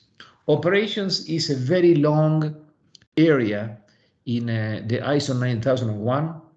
Here I listed the main areas: operation planning and control, defining customer requirements, design and development of products and services. I will be talking about design thinking at that point. What happens when you have a large proportion of external products and services that you buy from a third party to incorporate into your solution? And the concept of control conditions for production and service provision, customer best practices, non-conforming outputs, and service provision. Then I will be just touching on one or two concepts in each one of those areas. The first one, operation planning and control. This area is very vast, is very complex, is extremely important. There are branches of engineering that deal exactly with this. When you read the degree industrial engineering, the industrial engineers basically are focused on this topic, on managing an industry, managing the planning and the control of the operations of an industry. The key recommendation here is when the operation becomes more complex, you have to organize your people, because otherwise everybody smart from their own perspective will decide here we have to go right, or here we have to go left, or up or down. Then it is important when the operation is complex that you have a traffic cop, that you have an operation planning and control person, an operations, a project manager, for example. You could call a project manager when the project with your customers becomes complex. Otherwise, the following could happen. If you leave just to the people, we all have very capable people, and then look at what happens. Two very capable individuals are placing tiles, and one says to the other, the boss will be very, very happy to learn that we have almost finished. And this example of some tiles being in diagonal and some others being vertical or horizontal, then is more common than what you think. And then the other area of customer requirements. Then in the left-hand side, you have a few questions with which you could review how you and your people collect and manage customer requirements. How do we determine customer requirements? Do we have the specs by client documented? Do we measure what we produce to ensure that we are in line with requirements? And how do we communicate with customers about our own product or services information? Very often, it happens to all of us saying, oh, Eduardo, I thought Blue Wave was doing that. It's not doing that. Then I am using just myself as an example. The same may happen to you guys. Then just sitting with customers and talking, clarifying the specs of your products or your services is extremely important. And when you have a customer complaint, switch your mode to patient, listening, understanding. There is an opportunity there. If for some reason, if at some point Jane Vos says, Eduardo, I don't like this. I think you are doing this wrongly and I am unhappy. Well, I have to switch my mode and says, wow, that's important, Jane. Let's talk about it. I couldn't be defensive with Jane. I have to be basically open, calm, and focused. He says, okay, look, I had another meeting in 15 minutes. Give me just 1 second, Jane. I will just cancel or reschedule my meeting. We'll talk about this. Or I don't have time now. Can we meet at 1 or 2 or 3 or 4 p.m., Jane? But then we have to pay attention properly. And you don't have an idea, or you do have an idea, but just it's an expression that we use, of how many vendors get defensive when I had to call them on behalf of internal clients of ExxonMobil and say, hey, Kelvin or Diana or Maurice or Talisha, our client, the Bowman Refinery, is not very happy with your company because of the following. And then instead of having a constructive dialogue that was always aiming at having, then you start basically entering into an area where the supplier is defensive. And says, well, they may complain, but listen, let me talk first. And that's why, look at the cartoon. There is a cartoon that was produced by the ISO 9001 and saying, clause 8.2, product and services requirements. And look at the ad at the top of the fortress. Your ideas on requirements of products and services are welcomed. Well, apparently are not welcome because there is a fortress surrounding me, there is a lake, and there are crocodiles in the lake. Then it is important that we tell our people when there is a complaint, we have to be calm and relaxed and learn. Because even if it's a perception and wrong perception, we have to discover that. Then, just extremely, extremely important. And when I was talking about customer requirements at the opening, I mentioned something and then we got a question from James. And I was saying there is a new way of thinking about customer requirements. And the methodology is called design thinking. This is developed by Stanford University. And you could go to the design center in Stanford University. They had a number of free videos that you could use to train yourself or train your people. And the design thinking process starts with the light blue segment. And it's called empathize, which is basically understand people and understand the needs and understand the needs beyond the requirements. And what I mean by that is the following. Do you think that any customer was able to specify the requirements of a smartphone to Steve Jobs? The answer is no. Then Steve Jobs was talking to a number of us, and he was saying, Eduardo, what will be your requirements of the phone of the future? I am positioning this dialogue when we had the flip phones, those small phones with the flipping over to open the phone, that were very, very, very basic phones of maybe how many years ago? 10, 15 years ago? And then says, well, I would like to be able to have more space to type. I think the keys are cluttered altogether. And I like the phone to be more helpful. I don't know exactly what to say, but today I feel like constrained that there's much more power in this. Maybe I was not smarter than that. And then another person was coming with other specs, but nobody was coming with these specifications. There was the need of an observer looking at not only the requirements, but also the pain points.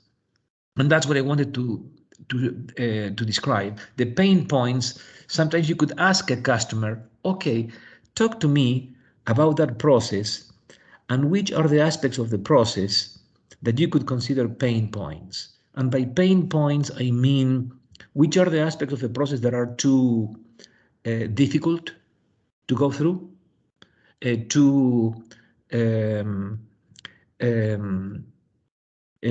resource consuming, and too complex. And they will tell you something about the pain points, but some pain points are invisible. Then observation is important. For example, if I was observing Eduardo 15 years ago, and then he was using the flip phone, but then somebody was mentioning something about the internet, and Eduardo was going into the laptop to go to the internet. And then somebody was mentioning something about, do you have Jane's phone number and email address? He says, I don't have it here. I need to go back because now I am out of the office. I need to go back to the office. I have my directory over there. He says, okay, directory. I could add the directory to the phone. And somebody was asking about a quick calculation. He says, I'm sorry, I don't have the calculator with me. But let me guess, this would be roughly somewhere between $10,000 and $15,000. But I will do the right calculation and come back to you. Well, now I have the calculator here. I am simulating all this. What I'm saying is it is important to go to step number 2, where you define and figure out the problem. I am just trying to develop that orange section, the number 2. You have to observe. You have to ask for the requirements. You have to ask for the pain points, but you have to observe to detect some of the pain points that are invisible to us. Because some of the pain points we're used to that, like the frog in the water, in the boiling water. And then the next phase, which is important, is a brainstorming. They use a wonderful verb, which is ideate, create the ideas. And the next one is key, is wonderful, I love it, is prototyping. We know prototyping, but what this means is the following. Instead of working 6 months in building the solution, in designing the product, just work for a sprint, like in the agile project management methodology. Just work for 2 or 3 weeks maximum. And I come back to James and say, James, you ask something from me, and look, share with me half an hour. I am showing to you, James, these initial ideas. And James will say, look, Eduardo, I like these 2 or 3 elements, but I don't like these other 2 or 3. He says, okay, what would you do? Well, just change this, change that. I get it now. I'm sorry I didn't get it before, but I get what you're saying now. And then I'm changing, and I will not be offended because I've been working 2 or 3 weeks. And what I needed was his added value to basically reshape the prototype. If I've been working for 6 months and James come back in 2 minutes and say, change this, he says, well, what does he believe? He's a genius. I've been working 6 months and in 2 minutes he wants to change everything, and then I will be defensive. And we all work like that. Then that's why it's so important coming back to the client soon, in 2 or 3 weeks, and saying, Kelvin, these are the basics. My apologies, my friend. It's not the final product. Can we spend half an hour together? And then you become part of the solution. And I pick your brain and I go to Maurice and says, Maurice, you're not my customer, but look at this. What do you think? And then he will come up with another idea. Then for me, this is a fascinating new way of thinking. In this next page, you have just the cream of the cream, the cream of the cappuccino, as I was mentioning before. Then empathize is develop an understanding of the challenge. Define is clearly articulate the problem you want to solve. Ideate is coming with ideas after the brainstorming. Prototype is designing just the basic elements of the solution and come back to your customer quickly. And then continue building the answer together. And then, of course, you have to do proper testing. We're not going to implement something without proper testing. Yes, of course, we have to be exhaustive, engage in a continuous short cycle of innovation. Then this is a new way of thinking. I worked for a number of years in IT. I worked for 12 years in IBM after my graduation.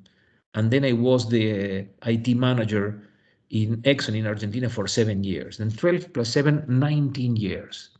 In all those 19 years, let me confess, I got this wrong. I got this wrong. Why? Because our way of thinking was the specifications are a customer responsibility. It was like a maxima. It was like a credo. It says the customer defines the specifications. Here is different. We do it together. I basically understand your specs, but I read your problems, your pain points, and I come back with something more than what you expected. This is what I wanted to mean at the very beginning, and it was very short at the very beginning and maybe not very clear, but hopefully after these 2 pages is more clear. In my opinion, this is revolutionary. If you don't use that process, just go to Stanford University. There is a lot of free training over there, and even buy a book. I have a book here by David Kelly, he is considered the father of this design thinking. And in fact, David Kelly, when he came with this idea, let me tell you another story. He was an engineer working for a corporation first. He was bored. He felt in a large corporation too confined by processes, and he created his own company. The name of his company, Ideate. Similar to this verb, and in the Silicon Valley.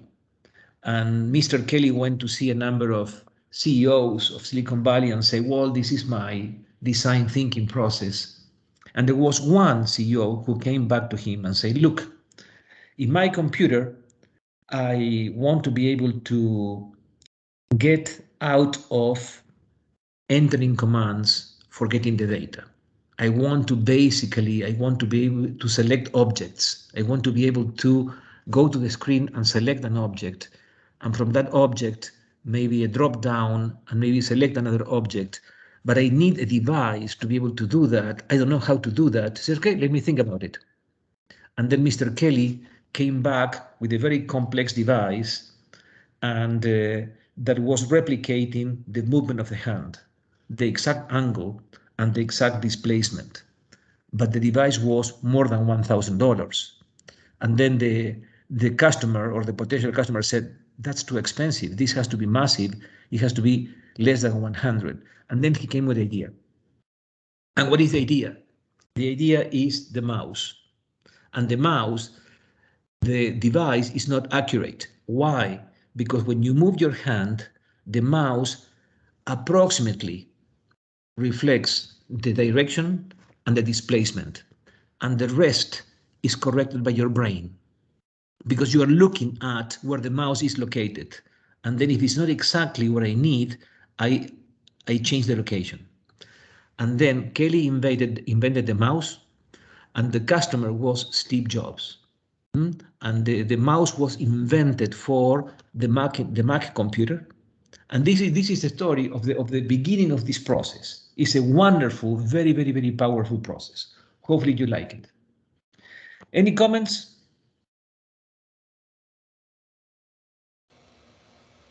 Hey, Eduardo, this is Ryan. I was just thinking, I made a comment in the chat that this concept of design thinking, it feels very similar to a book I read a while ago called The Lean Startup, where they want you, the idea, it's really for folks that are putting out, some kind of, at the time, application or an app, right? Where they said, design just a prototype and just get it out there. Get it out into the clients' or customers' hands and let them work through let them give you feedback. And then you go back, constantly refine, put it out again, and just continue this cycle. Because the thinking was that a lot of folks would initially spend, weeks, months on refining certain features that they thought were critical to the app. But at the end of the day, those little features weren't even noticed by the client, and they wasted so much time on it. And they just said, just build like a basic thing, get it out, and then get feedback. So that just got me thinking about this. So it was just a comment, really. Raya, you're right on the money. Prototyping is in line with this, 100% in line. Just to reiterate one concept, what this adds, for me, tremendous value in the area of pain points. And the area that basically says the customer doesn't know all the requirements. Some of the requirements are invisible to us. Then prototyping, 100% correct. Just also remember, guys, on this area of the customer voice is extremely important, of course, but just look at his or her pain points. Yes, Diana. I think just from a portfolio management perspective, so I lead digital transformations with corporate clients, and it is impossible at the rate that information is available, market disruption happens, for any of us that provide products or services to customers to not iterate on our proposed solution to the customer. So I use the analogy and I call it crawl, walk, run. And so crawling is similar to a prototype or wireframing or some light something. And then the walk is progressing. The thing to think about, and going to the question that was asked earlier, we want to give our clients the moon and the stars. But if we think about the crawl, walk, run analogy, the things that we may start them off with because of lack of change, the ability or desire to change on their part, or budget, or, org change, whatever the case may be, if we give them a crawl scenario, I think we need to be intentional. And what works for me is I'm very intentional about, here's the ultimate solution. And here are the pros and cons, or the risk, or, whatever the case may be for each path, each portion in the path that we take. And so it gives the client an opportunity to make informed choices or decisions around the progression of what we're delivering them. So to answer your question earlier, give them the pros and cons of their choices so that they can make an informed decision. And then as we go to crawl, walk, run, each of those things are functional products along the way. We don't deliver parts of things. So that's in the spirit of agility, and that's in the spirit of digital transformation. I do it all day, every day. So I just wanted to offer that it's complete solutions along the way. Yeah, wonderful, wonderful. Then all these are consistent comments that feed into this process. And yeah, thank you, Diana. Any other comments? Yes. This concept of design thinking is what we do all the time. So we try to get our clients to get us involved early in the process. And it differentiates us from our larger competition in that they're able to have us build a prototype. They can touch and feel the concept that we've developed from them. And then we can go on from a proof of concept to now working prototype to production. And the benefit for us is when we're able to work with them in the beginning, usually we're the ones selected to build production once it goes from prototyping to production. Yeah, because of the level of understanding of the requirements and the pain points. Right. Let me continue emphasizing the pain points area, which sometimes is invisible. Good, excellent, thank you, Kelvin. Any other comments? James, you had questions at the very beginning. Does this clarify your area of concern? It helps a bit, yeah. And when you're doing a service and not designing a product, it is a bit of, and you're dealing with people that think they know more than you do, or because it's their process, it does get to be a problem, a negotiation even, on how to get to what they need as well as what they want. So it requires some sitting down and talking and listening and negotiating to get to, because you can put up something that they want and it doesn't work.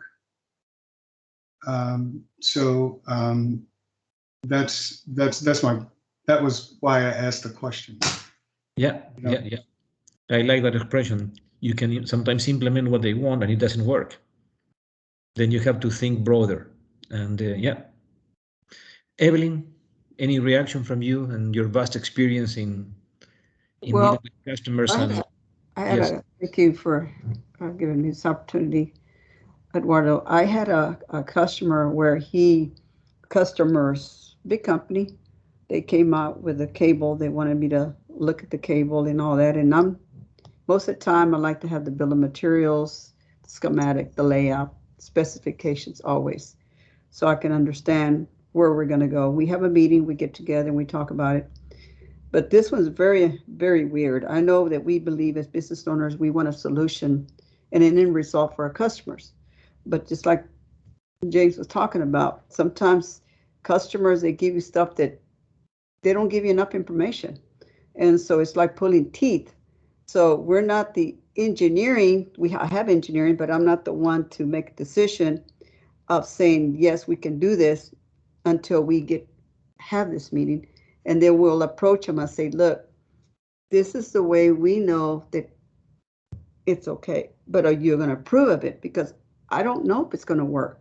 It's like James said, because a lot of them, they give you a lot of things to do, but they don't give it the thought as an engineer mindset. Their mindset is different. They just say, hey, can you build me this? Do it, and this is what I need. So make the long story short, I did talk to the customer. I said, listen, first of all, that wire that you're asking for, it's not available. You have to buy it, but you have to buy, that company can bill them for you instead of us doing it.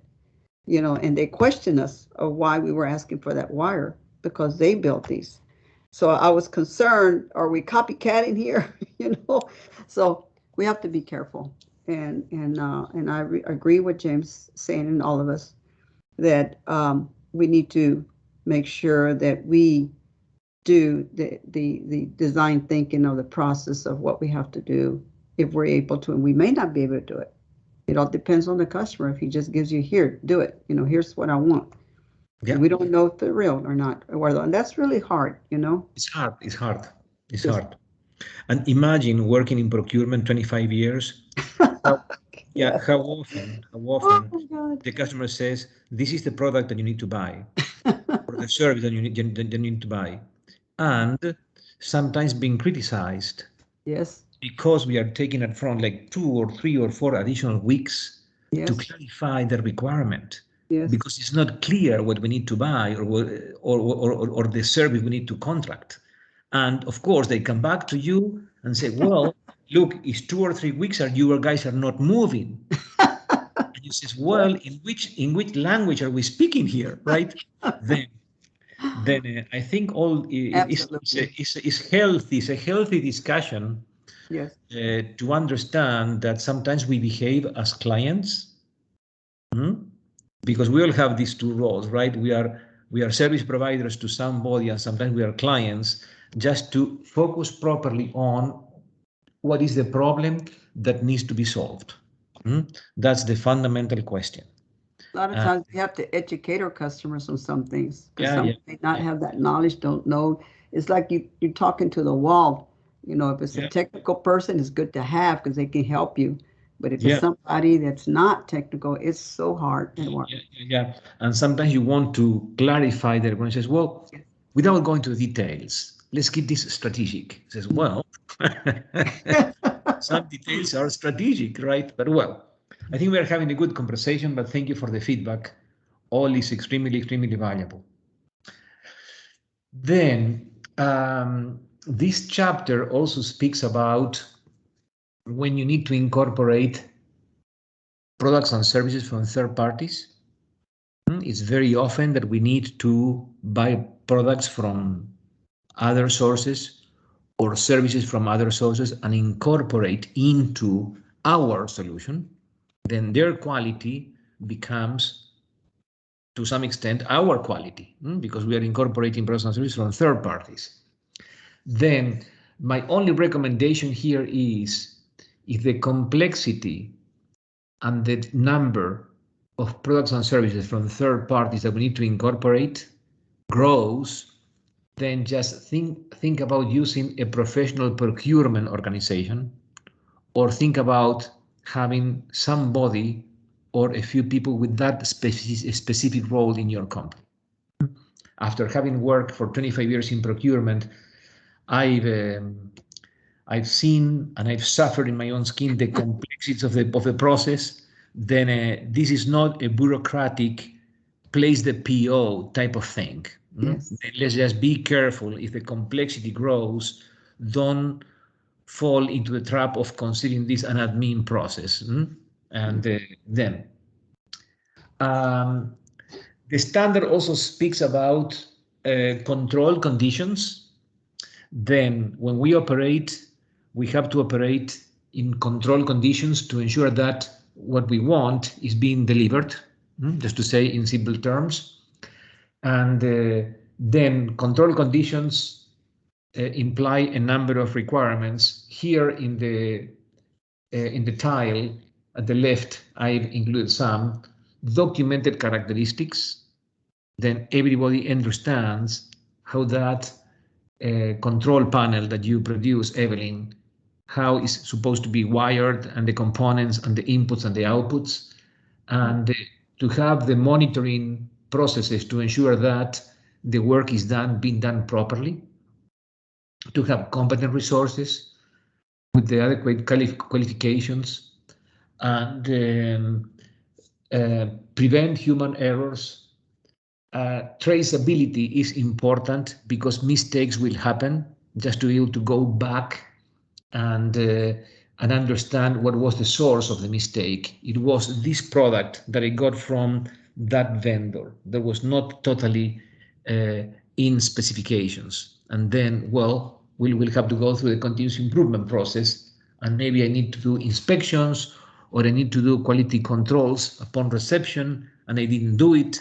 Then we have to find out the process improvement, plus a few other measures. But control conditions is a big topic of this area of the standard. And I tried to have very good control on the production of M&Ms, but I got fired. And why were you got fired? Because I threw out a bunch of W's. They were not in specifications. Okay. Then the next area, which is customer service, as design thinking is not part of the ISO standard. This is not part of the ISO standard, but I added this because I believe it's extremely important, and even more important for small and medium-sized businesses. Number one, know your product and service, and maintain a positive attitude, creatively resolve problems, and respond quickly. And for us, it's a challenge because we are small or medium size, but it's very visible to the large corporation. And we are preparing you to grow and do business with large corporations, and then be ready to work with them, because everybody expects that we respond quickly. And very often I had small companies, minorities or not, but small companies, and then they make a proposal, we send the question, and the answer is 2 or 3 or 4 weeks later. And then at that point we says, well, look, this will not work.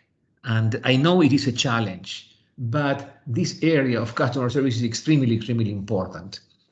Also, number 6, I think Evelyn mentioned this, enable customers to help themselves. Then provide the training, provide the tools. You don't need to provide all the answers. And for example, Jane is doing a fantastic work. We have a number of reports in Blue Wave. Other customers don't do like Jane does. Honestly, I have to congratulate you, Jane, because she goes into the platform and we have a number of reports to understand how a group is doing. Other customers says, Eduardo, could you please tell me what is the status of the following? Well, it is in the system. I've already trained some customers in the tools, etc. But again, we need to train and retrain customers to help themselves. And in this other page, which is communications etiquette, and I've underlined one. You can just run your eyes through the others. You are very mature people. I don't need to talk about the basics. But the last one is respond emails promptly. Again, and this is such an indication of how much you are on top of things. And even if you cannot respond the email this week because it's asking for a more in-depth answer, it says, I received that, let me get back to you next week. But that's extremely important. And then non-conforming outputs. It's a very important area to accept when we have a non-conforming output, to do something about it. And the zebra is teaching us something. We have a conforming zebra and a non-conforming zebra. And the non-conforming zebra with this perpendicular line says, the important thing is I finally made peace with myself. I like the non-conforming zebra in all areas, just FYI. He looks better. Yeah, Yeah, or she. Yeah, that non-conforming zebra is so pretty, isn't she? Or he? But the important thing with the joke is non-conforming, guys, is an opportunity. If something is wrong, let's not get mad. Let's not get serious. It's right. basically okay. Let's try to understand what happened. What was the root cause, and what could be improved to prevent this from happening. There are a few other concepts about non-conforming, and how do we ensure that non-conforming is detected timely, that non-conforming is not sent to the customer without approval, because even if it's non-conforming, the customer may accept the product at a different price and with a different tag. And then what actions do we take to prevent unintended delivery, and how do we authorize whatever, either delivery to the customer or disposal, and what is the learning process? Performance assessment talks about measurements, and there are measurements in a number of areas. I will just focus on customer satisfaction, which is the #1 measurement. There are a number of tools that you can use, customer surveys, supplier ratings, customer meeting reports, repeat business or lost business. Market share is not that much for small and medium-sized business. Customer complaints are extremely, extremely important. But again, we have to have a method to basically gather customer survey. And if they say something, there's always a big component of truth, either through perceptions or a fact check, but there's always an important lesson. Another way of measuring the results of what we do is through these internal reviews or internal audits. I will say, for example, Kelvin, that has a quality management process. My recommendation is every year, year and a half, 2 years, just assign a person for 2 or 3 hours, half a day, or do it yourself, or call just one of your new friends and say, okay, Maurice, could you please come to my office for half a day and just bring your smart brain, and could you please cross-check how effectively the quality management process is being implemented here. I know that you don't know the details of the business, but it doesn't matter. It's even better. Just come and ask all the basic questions. And then Maurice will go through maybe 2 pages, the quality management principles and the flow chart with the process. Is it okay? Let's start at the top, leadership engagement. And then having those cold eyes reviews from time to time, they help and they keep us humble and in a learning process. I've added here a checklist that you could use for those reviews. It's not the best checklist. If you want to pay $500, you go to the internet and you buy a booklet of 30 pages with which you could do a quality audit check. Yes, you could buy that. It's not expensive. What I'm doing here is I am giving you a very basic checklist of 3 or 4 questions for every single component of the ISO system: context of the organization, leadership, planning, support, operations, performance evaluation, and improvement. And you could rate this in a scale of 1 to 5, or yes or no, binary, whatever you want. But the importance is not just the number that you get in terms of level of compliance. It's important that you have cold eyes, that you don't sugarcoat the outcome, that Maurice goes and says, look, I'm going to give you my blunt view because that will help you, Kelvin. And I think that's important. And also what is important is the trend. Then you have an analysis done in 2022, and then another in 2024, in 2026, and you will know that the organization evolves because of demand pressures because of a number of circumstances. And when you do the audit, tell your people that you do the audit to help them. Whenever we had an audit in my organization, it says, I am not trying to kill you, but Eduardo, you will use the outcome for my performance assessment. It says, no, I know that we are doing our best. This is a complex operation. Not everything is in good shape. I need to understand which areas need to be fixed or adjusted.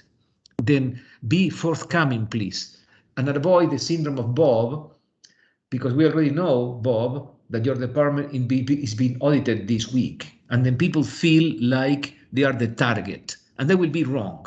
Just pick up the phone and say, be forthcoming. The more you tell, the higher the salary increase that you will get. You need to understand what is going on. And not everybody will respond. I had like 10 units reporting to me, and I can tell you 8 were very open and forthcoming, and 2 of them were very, very defensive. Over time, you see that those 2 units evolved less, because those who are more open, basically you get more ideas faster. There is no energy invested in defending, is invested in progressing, in moving forward. Then, the area number 7, improvement, basically, we will go and talk about the DMAIAC process in a second, which is very complex. It's part of Lean Six Sigma. But again, this is like the SWOT analysis tool. I prefer to recommend something very, very practical and simple that everybody could use. Then, when you have a customer complaint, when you have a non-conforming outcome, then the continuous improvement process that I recommend are these 7 steps. First, review and analyze the non-conformity. Pick up that zebra and say, my dear zebra, let me analyze you. Number 2, determine the root cause. My recommendation is have the root causes typified, classified in buckets. Here I am suggesting 6 buckets. You want to go into more granularity and have 7 or 8 or 9 or 10, you can do it. But just have standard causes. For example, misunderstanding of customer requirements, or a poor design, or lack of instructions or lack of clear instructions, or a supplier mistake, or lack of training or poor training, or a human error. You could have a few others, but basically say, have the root causes typified, because then you could have a trend analysis, and then after a number of non-conformities, let's say that you have 5 or 6 non-conformities in the year, and then you look at the root causes, and you see that 90% of the non-conformities were caused by lack or poor training. Then that's a clue. It says, yeah, of course, I knew this. I have not been focusing enough on training. Then you are improving your company based on data. That's why typifying, classifying the root causes is important. Now I am switching back to the left. Determine the root cause. Number 3, determine if similar non-conformities exist or could potentially exist. Number 4, implement corrective actions. After that, what do you have to do? You go and check, because those are the corrective actions we think are right, but maybe they are fixing part of the problem and not everything. That's number 5. Number 6, perhaps you need to update your risk assessment and opportunity assessment, and maybe you have to make a few changes to the quality process. I mentioned, for example, yeah, we buy products and services, but we don't have a quality control on reception of those products and services, for example. And then I add a module there, which maybe is one person 10% of the time. But then we basically have a filter at that point. Companies, when they implement the Lean Six Sigma, again, that's a fantastic process. We had a number of black belts in my unit, and they use the DMAIAC process, which comes from define, measure, define the problem, measure performance, analyze root causes, improve situations to address and eliminate root causes, and then control control the future performance.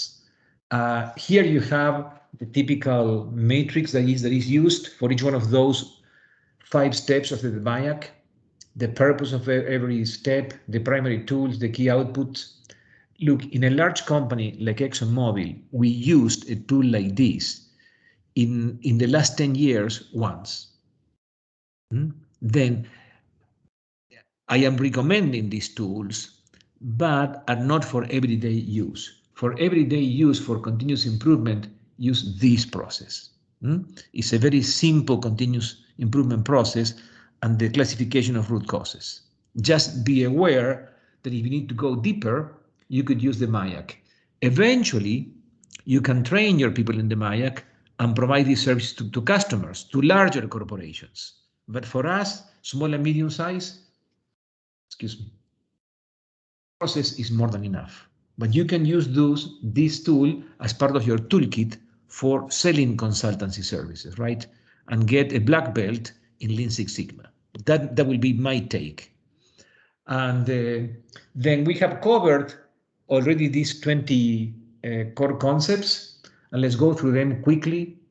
And we understood the 7 areas of QMS, and the 14 principles of Dr. Deming, the 7 principles of quality management principles, and we have that document, which for me is gold.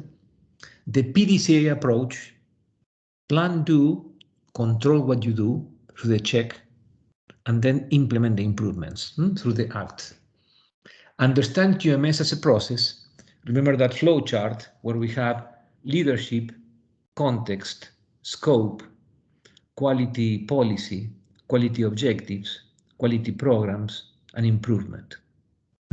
Then if you have all those elements, then you could say, okay, I have a little engine here that I call a QMS. And learn to define the context of the organization. The only thing I did there was I gave you a list of the key external factors and the key internal factors. Were those lists exhaustive? No, you could come up with a few others, but just to have your juices flowing. Define the scope of the QMS. Remember, start simple with a clear scope and get solid. And once you are on solid grounds, you can expand to another office or building, or to another product, or to another service, or to another process. And remember the quality leadership principles, providing the quantity and quality of resources, being engaged, etc., etc. Incorporating the quality process or system into the business of the corporation, not something separate, etc. And establish a quality policy, and I'm giving you a copy in the attachments, you will see. And again, remember to cross-check how the quality policy touches the 7 principles, the 7 quality management principles. And do a risk assessment from the quality perspective, and more properly, a risk and opportunity assessment from the quality perspective using the SWOT tool. Define the quality objectives. Maybe you can bucket the objectives of your company in those 5 areas. You may find another bucket for your company. Yes, of course. Yes, of course. It's a way of thinking. And ensure you have a basic MOC, because you could have a great quality management system, but if a change goes uncontrolled, then we could damage the quality management process. Manage communications properly, of course. This area of documentation, just do not paralyze the company, but have a clear documentation system to avoid the ignition switch syndrome. Define customer requirements, and the discussion about the design thinking process, the 2 concepts over there, the prototyping concepts, just going step by step and building the solution together with the customer, And this area of understanding the problem by not only talking about the requirements, but also the pain points, asking about the pain points and observing to detect pain points that the customer may not reveal to you because they don't know. And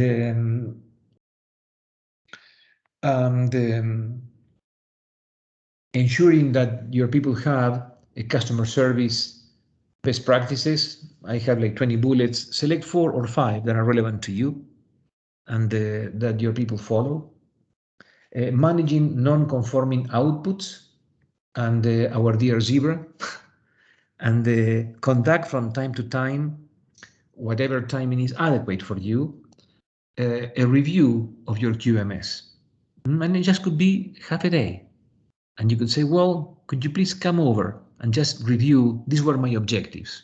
Just take a look, interview people, different levels, different areas, ask for documentation, and then clearly not more than a week, but could be just half a day. But again, it's a way of keeping us honest in terms of which areas are working well, in which areas we could improve. And then the very, very simple 7-step continuous improvement process. And remember to categorize the root causes.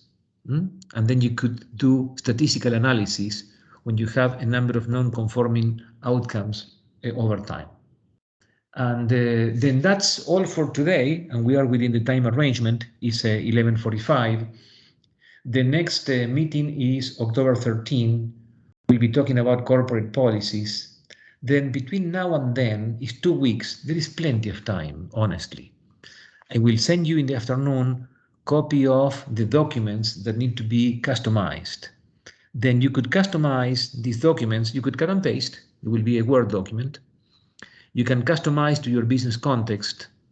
Just modify them properly. And once you have them customized, you can open up a second assessment, a second version of the assessment of this pillar, quality, upload those documents and switch applicable answers from no to yes. And with that, you will be in compliance with what is needed. These are the documents. Of course, there is a quality issue in what I'm doing because I didn't control my non-conforming outcome because it's in Spanish. I will fix this.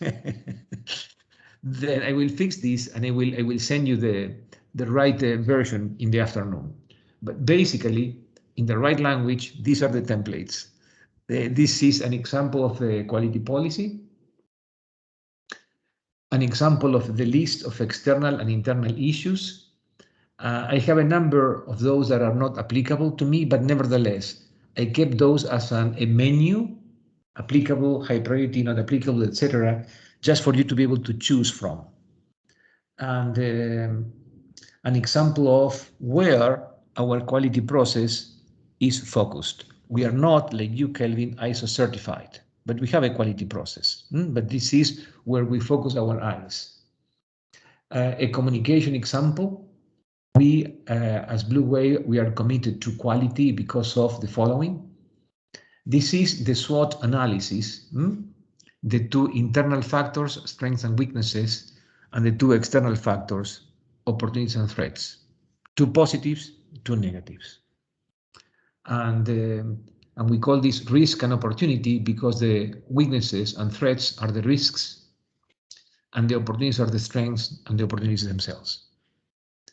And a customer review example, an example of quality metrics, and I have the internal dimension and external dimension that we talk about, just to organize our ideas, and the quality improvement example, and this is our example. Just put right about one of your examples. It happened to us that we were 1 or 2 days without Blue Wave services, and until we found out the problem and we fix it in a systemic manner.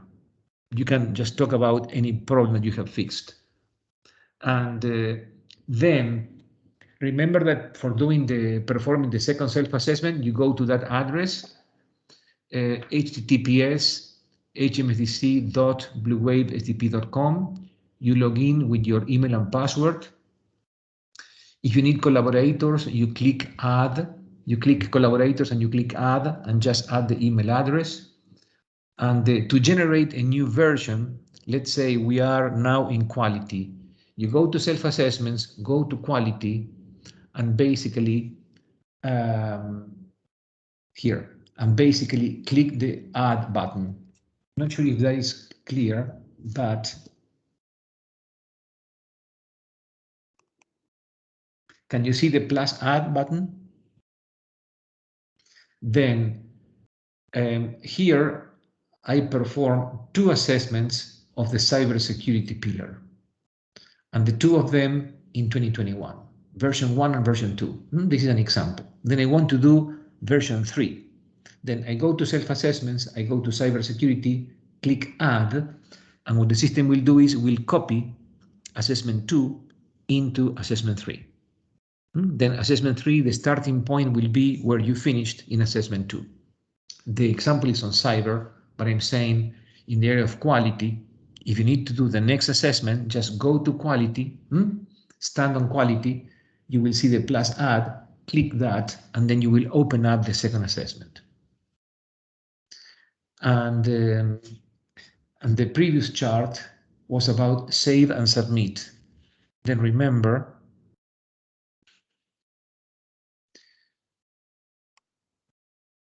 yes, now I recover your images, your cameras. Then remember that from time to time you click save to keep your work, and when you have finalized switching all the questions that are applicable from no to yes, and when you have finalized uploading the customized documents, and at that point again save and click submit.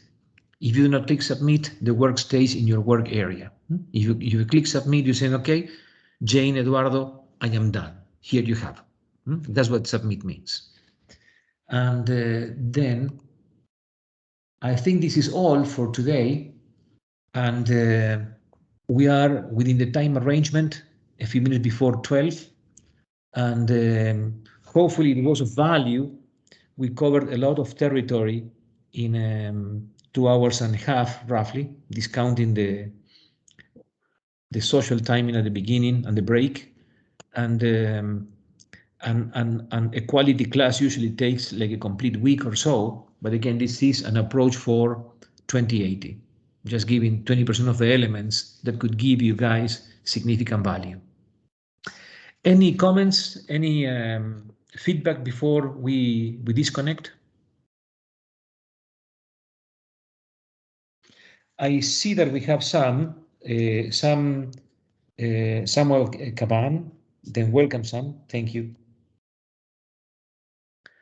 And do we have? Thank you, sir. Do we have Gerard Thomas from Linkverse Technologies? Okay, I think we have Nakita and Gerard absent today, right? I think that's right. Then we'll have a video recording for them. Then with the honor code. And if they just respond to us that they have seen the video, they have watched the video, then they will get a present. Okay, any other comments before we go?